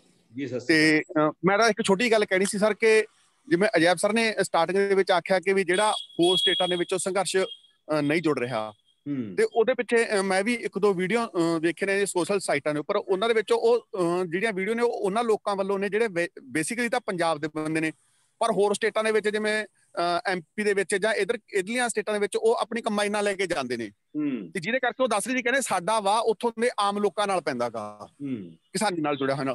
ਤੇ ਉਹਨਾਂ ਦਾ ਵੀ ਕਹਿਣਾ ਇਹੀ ਸੀ ਕਿ ਲੋਕਾਂ ਦੇ ਵਿੱਚ ਇਹੀ ਪ੍ਰਚਾਰਿਆ ਜਾ ਰਿਹਾ ਕਿ ਵੀ ਪੰਜਾਬ ਦੇ ਲੋਕ ਤਾਂ ਫੋਰਚੂਨਰਾਂ ਮਗਰ ਟਰਾਲੀਆਂ ਪਾ ਕੇ ਜਾਂਦੇ ਨੇ ਕਿ ਉਹਨਾਂ ਦੀ ਇਕਨੋਮੀ ਤੇ ਕੱਟ ਲਾ ਕੇ ਹੁਣ ਤੁਹਾਨੂੰ ਇਹ ਜਾ ਰਿਹਾਗਾ ਇਹ ਵੀ ਹੁਣ ਤੁਹਾਡੀ ਇਕਨੋਮੀ ਨੂੰ ਅਪ ਕੀਤਾ ਜਾਵੇਗਾ। ਤਾਂ ਮੈਨੂੰ ਲੱਗਦਾ ਇਹ ਵੱਡਾ ਰੀਜਨ ਮੈਨੂੰ ਵੀ ਲੱਗਿਆ ਇਹ। ਬਸ ਮੈਂ ਇਹੀ ਕਹਿਣਾ ਚਾਹੁੰਦਾ ਸੀ ਜੀ। ਜੀ ਬਿਲਕੁਲ ਬਿਲਕੁਲ। ਇਸ ਗੱਲ ਦੀ ਤਸਦੀਕ ਤੁਸੀਂ ਵੀ ਕੀਤੀ ਹੈ ਤੇ ਪਰ ਸਭ ਨੇ ਪਹਿਲਾਂ ਗੱਲ ਕੀਤੀ ਹੈ, ਤੇ ਅਗਲੇ ਦਿਨਾਂ ਦੇ ਵਿੱਚ ਇਹ ਸਾਡੀ ਸਟ੍ਰੈਟਜੀ ਦਾ ਇੱਕ ਹਿੱਸਾ ਹੋਣਾ ਚਾਹੀਦਾ ਹੈ ਕਿ ਅਸੀਂ ਇਸ ਪ੍ਰਭਾਵ ਨੂੰ ਕਿਵੇਂ ਖਤਮ ਕਰ ਸਕਦੇ ਹਾਂ, ਉਹਨਾਂ ਲੋਕਾਂ ਤੱਕ ਕਿਵੇਂ ਅਸੀਂ ਜਾ ਸਕਦੇ ਹਾਂ। ਹਿੰਦੀ ਰਾਹੀਂ ਜਾ ਸਕਦੇ ਹਾਂ, ਅੰਗਰੇਜ਼ੀ ਰਾਹੀਂ ਜਾ ਸਕਦੇ ਹਾਂ, ਫਿਜ਼ੀਕਲੀ ਜਾ ਸਕਦੇ ਹਾਂ, ਸੋਸ਼ਲ ਮੀਡੀਆ ਰਾਹੀਂ ਜਾ ਸਕਦੇ ਹਾਂ, ਤਾਂ ਕਿ ਇਹ ਪ੍ਰਭਾਵ ਖਤਮ ਹੋਣ। ਤੇ ਮੈਂ ਤੁਹਾਡਾ ਸਾਰਿਆਂ ਦਾ ਬਹੁਤ ਬਹੁਤ ਧੰਨਵਾਦ ਕਰਦਾ। ਇਹ ਪ੍ਰੋਗਰਾਮ ਫੇਸਬੁੱਕ ਤੇ ਵੀ ਹੈ, ਤੁਸੀਂ ਉੱਤੇ ਵੀ ਦੇਖ ਸਕਦੇ ਹੋ। ਕੱਲ ਵੀ ਅਸੀਂ ਇਸੇ ਲੜੀ ਦੇ ਵਿੱਚ ਸੰਘਰਸ਼ਾਂ ਦੇ ਦੌਰਾਨ ਸ਼ਾਇਰੀ ਤੇ ਇਸੇ ਵੇਲੇ 8 ਵਜੇ ਇੱਕ ਪ੍ਰੋਗਰਾਮ ਲੜੀਵਾਰ ਕਰ ਰਹੇ ਹਾਂ। ਉਹਦੇ ਵਿੱਚ ਤੁਸੀਂ ਪੰਜਾਬੀ ਦੇ ਬਹੁਤ ਖੂਬਸੂਰਤ ਕਵੀਆਂ ਦੇ ਕਲਾਮ ਸੁਣੋਗੇ, ਸੰਘਰਸ਼ ਨਾਲ ਜੁੜੇ ਹੋਏ, ਅਮਰੀਕਾ ਤੋਂ, ਇੰਗਲੈਂਡ ਤੋਂ, ਹਿੰਦੁਸਤਾਨ ਤੋਂ। ਅਗਲੇ ਦਿਨਾਂ ਦੇ ਵਿੱਚ ਪਾਕਿਸਤਾਨੀ ਪੰਜਾਬ ਦੇ ਕੁਝ ਕਵੀਆਂ ਨਾਲ ਵੀ ਅਸੀਂ ਗੱਲਬਾਤ ਕਰ ਰਹੇ ਹਾਂ। ਅਗਲੇ ਐਤਵਾਰ ਅਸੀਂ ਕੁਝ ਪਾਕਿਸਤਾਨੀ ਕਵੀਆਂ ਨੂੰ ਵੀ ਇੱਥੇ ਲੈ ਕੇ ਆਵਾਂਗੇ ਤਾਂ ਕਿ ਉਹਨਾਂ ਦੀਆਂ ਗੱਲਾਂ ਵੀ ਅਸੀਂ ਸੁਣ ਸਕੀਏ। ਤੇ ਸਾਰੇ ਜਿਹੜੇ ਦੋਸਤ ਤੁਸੀਂ ਜੁੜੇ ਹੋ ਇੱਥੇ ਤੇ ਉੱਤੇ ਫੇਸਬੁੱਕ ਦੇ ਉੱਤੇ, ਤੁਹਾਡਾ ਸਾਰਿਆਂ ਦਾ ਬਹੁਤ ਬਹੁਤ ਧੰਨਵਾਦ। ਪ੍ਰੈਸ ਸਾਹਿਬ ਤੁਹਾਡਾ, ਜਗਪਾਲ ਤੁਹਾਡਾ ਬਹੁਤ ਬਹੁਤ ਧੰਨਵਾਦ। ਇਸੇ ਤਰ੍ਹਾਂ ਸੰਘਰਸ਼ ਦੇ ਨਾਲ ਜੁੜੇ ਰਹੋ। ਕੋਈ ਵੀ ਬੰਦਾ ਜਿੱਥੇ ਵੀ ਬੈਠਾ ਹੈ ਉਹ ਲਿਖ ਸਕਦਾ ਹੈ, ਜਾ ਸਕਦਾ ਹੈ, ਸਲੋਗਨ ਲਿਖ ਸਕਦਾ ਹੈ, ਨਾਅਰੇ ਲਾ ਸਕਦਾ ਹੈ, ਆਪਣੇ ਘਰਾਂ ਦੇ ਵਿੱਚ, ਆਪਣੇ ਪਿੰਡਾਂ ਦੇ ਵਿੱਚ ਮੋਟੀਵੇਟ ਕਰ ਸਕਦਾ ਹੈ। ਹਰ ਪ੍ਰਕਾਰ ਦਾ ਯੋਗਦਾਨ ਹੁੰਦਾ ਹੈ। ਇਹ ਸਾਰੇ ਯੋਗਦਾਨ ਆਪਾਂ ਨੂੰ ਇਸ ਵੇਲੇ ਪਾਉਣੇ ਚਾਹੀਦੇ ਨੇ ਤੇ ਉਮੀਦ ਕਰਦੇ ਹਾਂ ਕਿ ਅਸੀਂ ਜਿੱਤਾਂਗੇ। ਭਾਵੇਂ ਕਿਸਾਨਾਂ ਨੇ ਜਥੇਬੰਦੀਆਂ ਦੇ ਲੀਡਰਾਂ ਨੇ ਨਾਅਰਾ ਦਿੱਤਾ ਕਿ ਜਿੱਤਾਂਗੇ ਜਾਂ ਮਰਾਂਗੇ, ਪਰ ਆਪਾਂ ਮਰਨ ਦੀ ਗੱਲਾਂ ਨਹੀਂ ਕਰਨੀਆਂ, ਆਪਾਂ ਜਿੱਤਣ ਦੀਆਂ ਗੱਲਾਂ ਕਰਨੀਆਂ ਨੇ। ਜਿੱਡਾ ਵੱਡਾ ਇਹ ਅੰਦੋਲਨ ਹੈ, ਇਹ ਜਿੱਤ ਦੇ ਸਾਈਨ ਨੇ ਤੇ ਅਸੀਂ ਉੱਥੋਂ ਜਿੱਤ ਕੇ ਮੁੜਾਂਗੇ। ਇਸ ਆਸ ਨਾਲ ਤੁਹਾਡਾ ਸਾਰਿਆਂ ਦਾ ਬਹੁਤ ਬਹੁਤ ਧੰਨਵਾਦ। Thank you so much. Thank you sir. Thank you sir.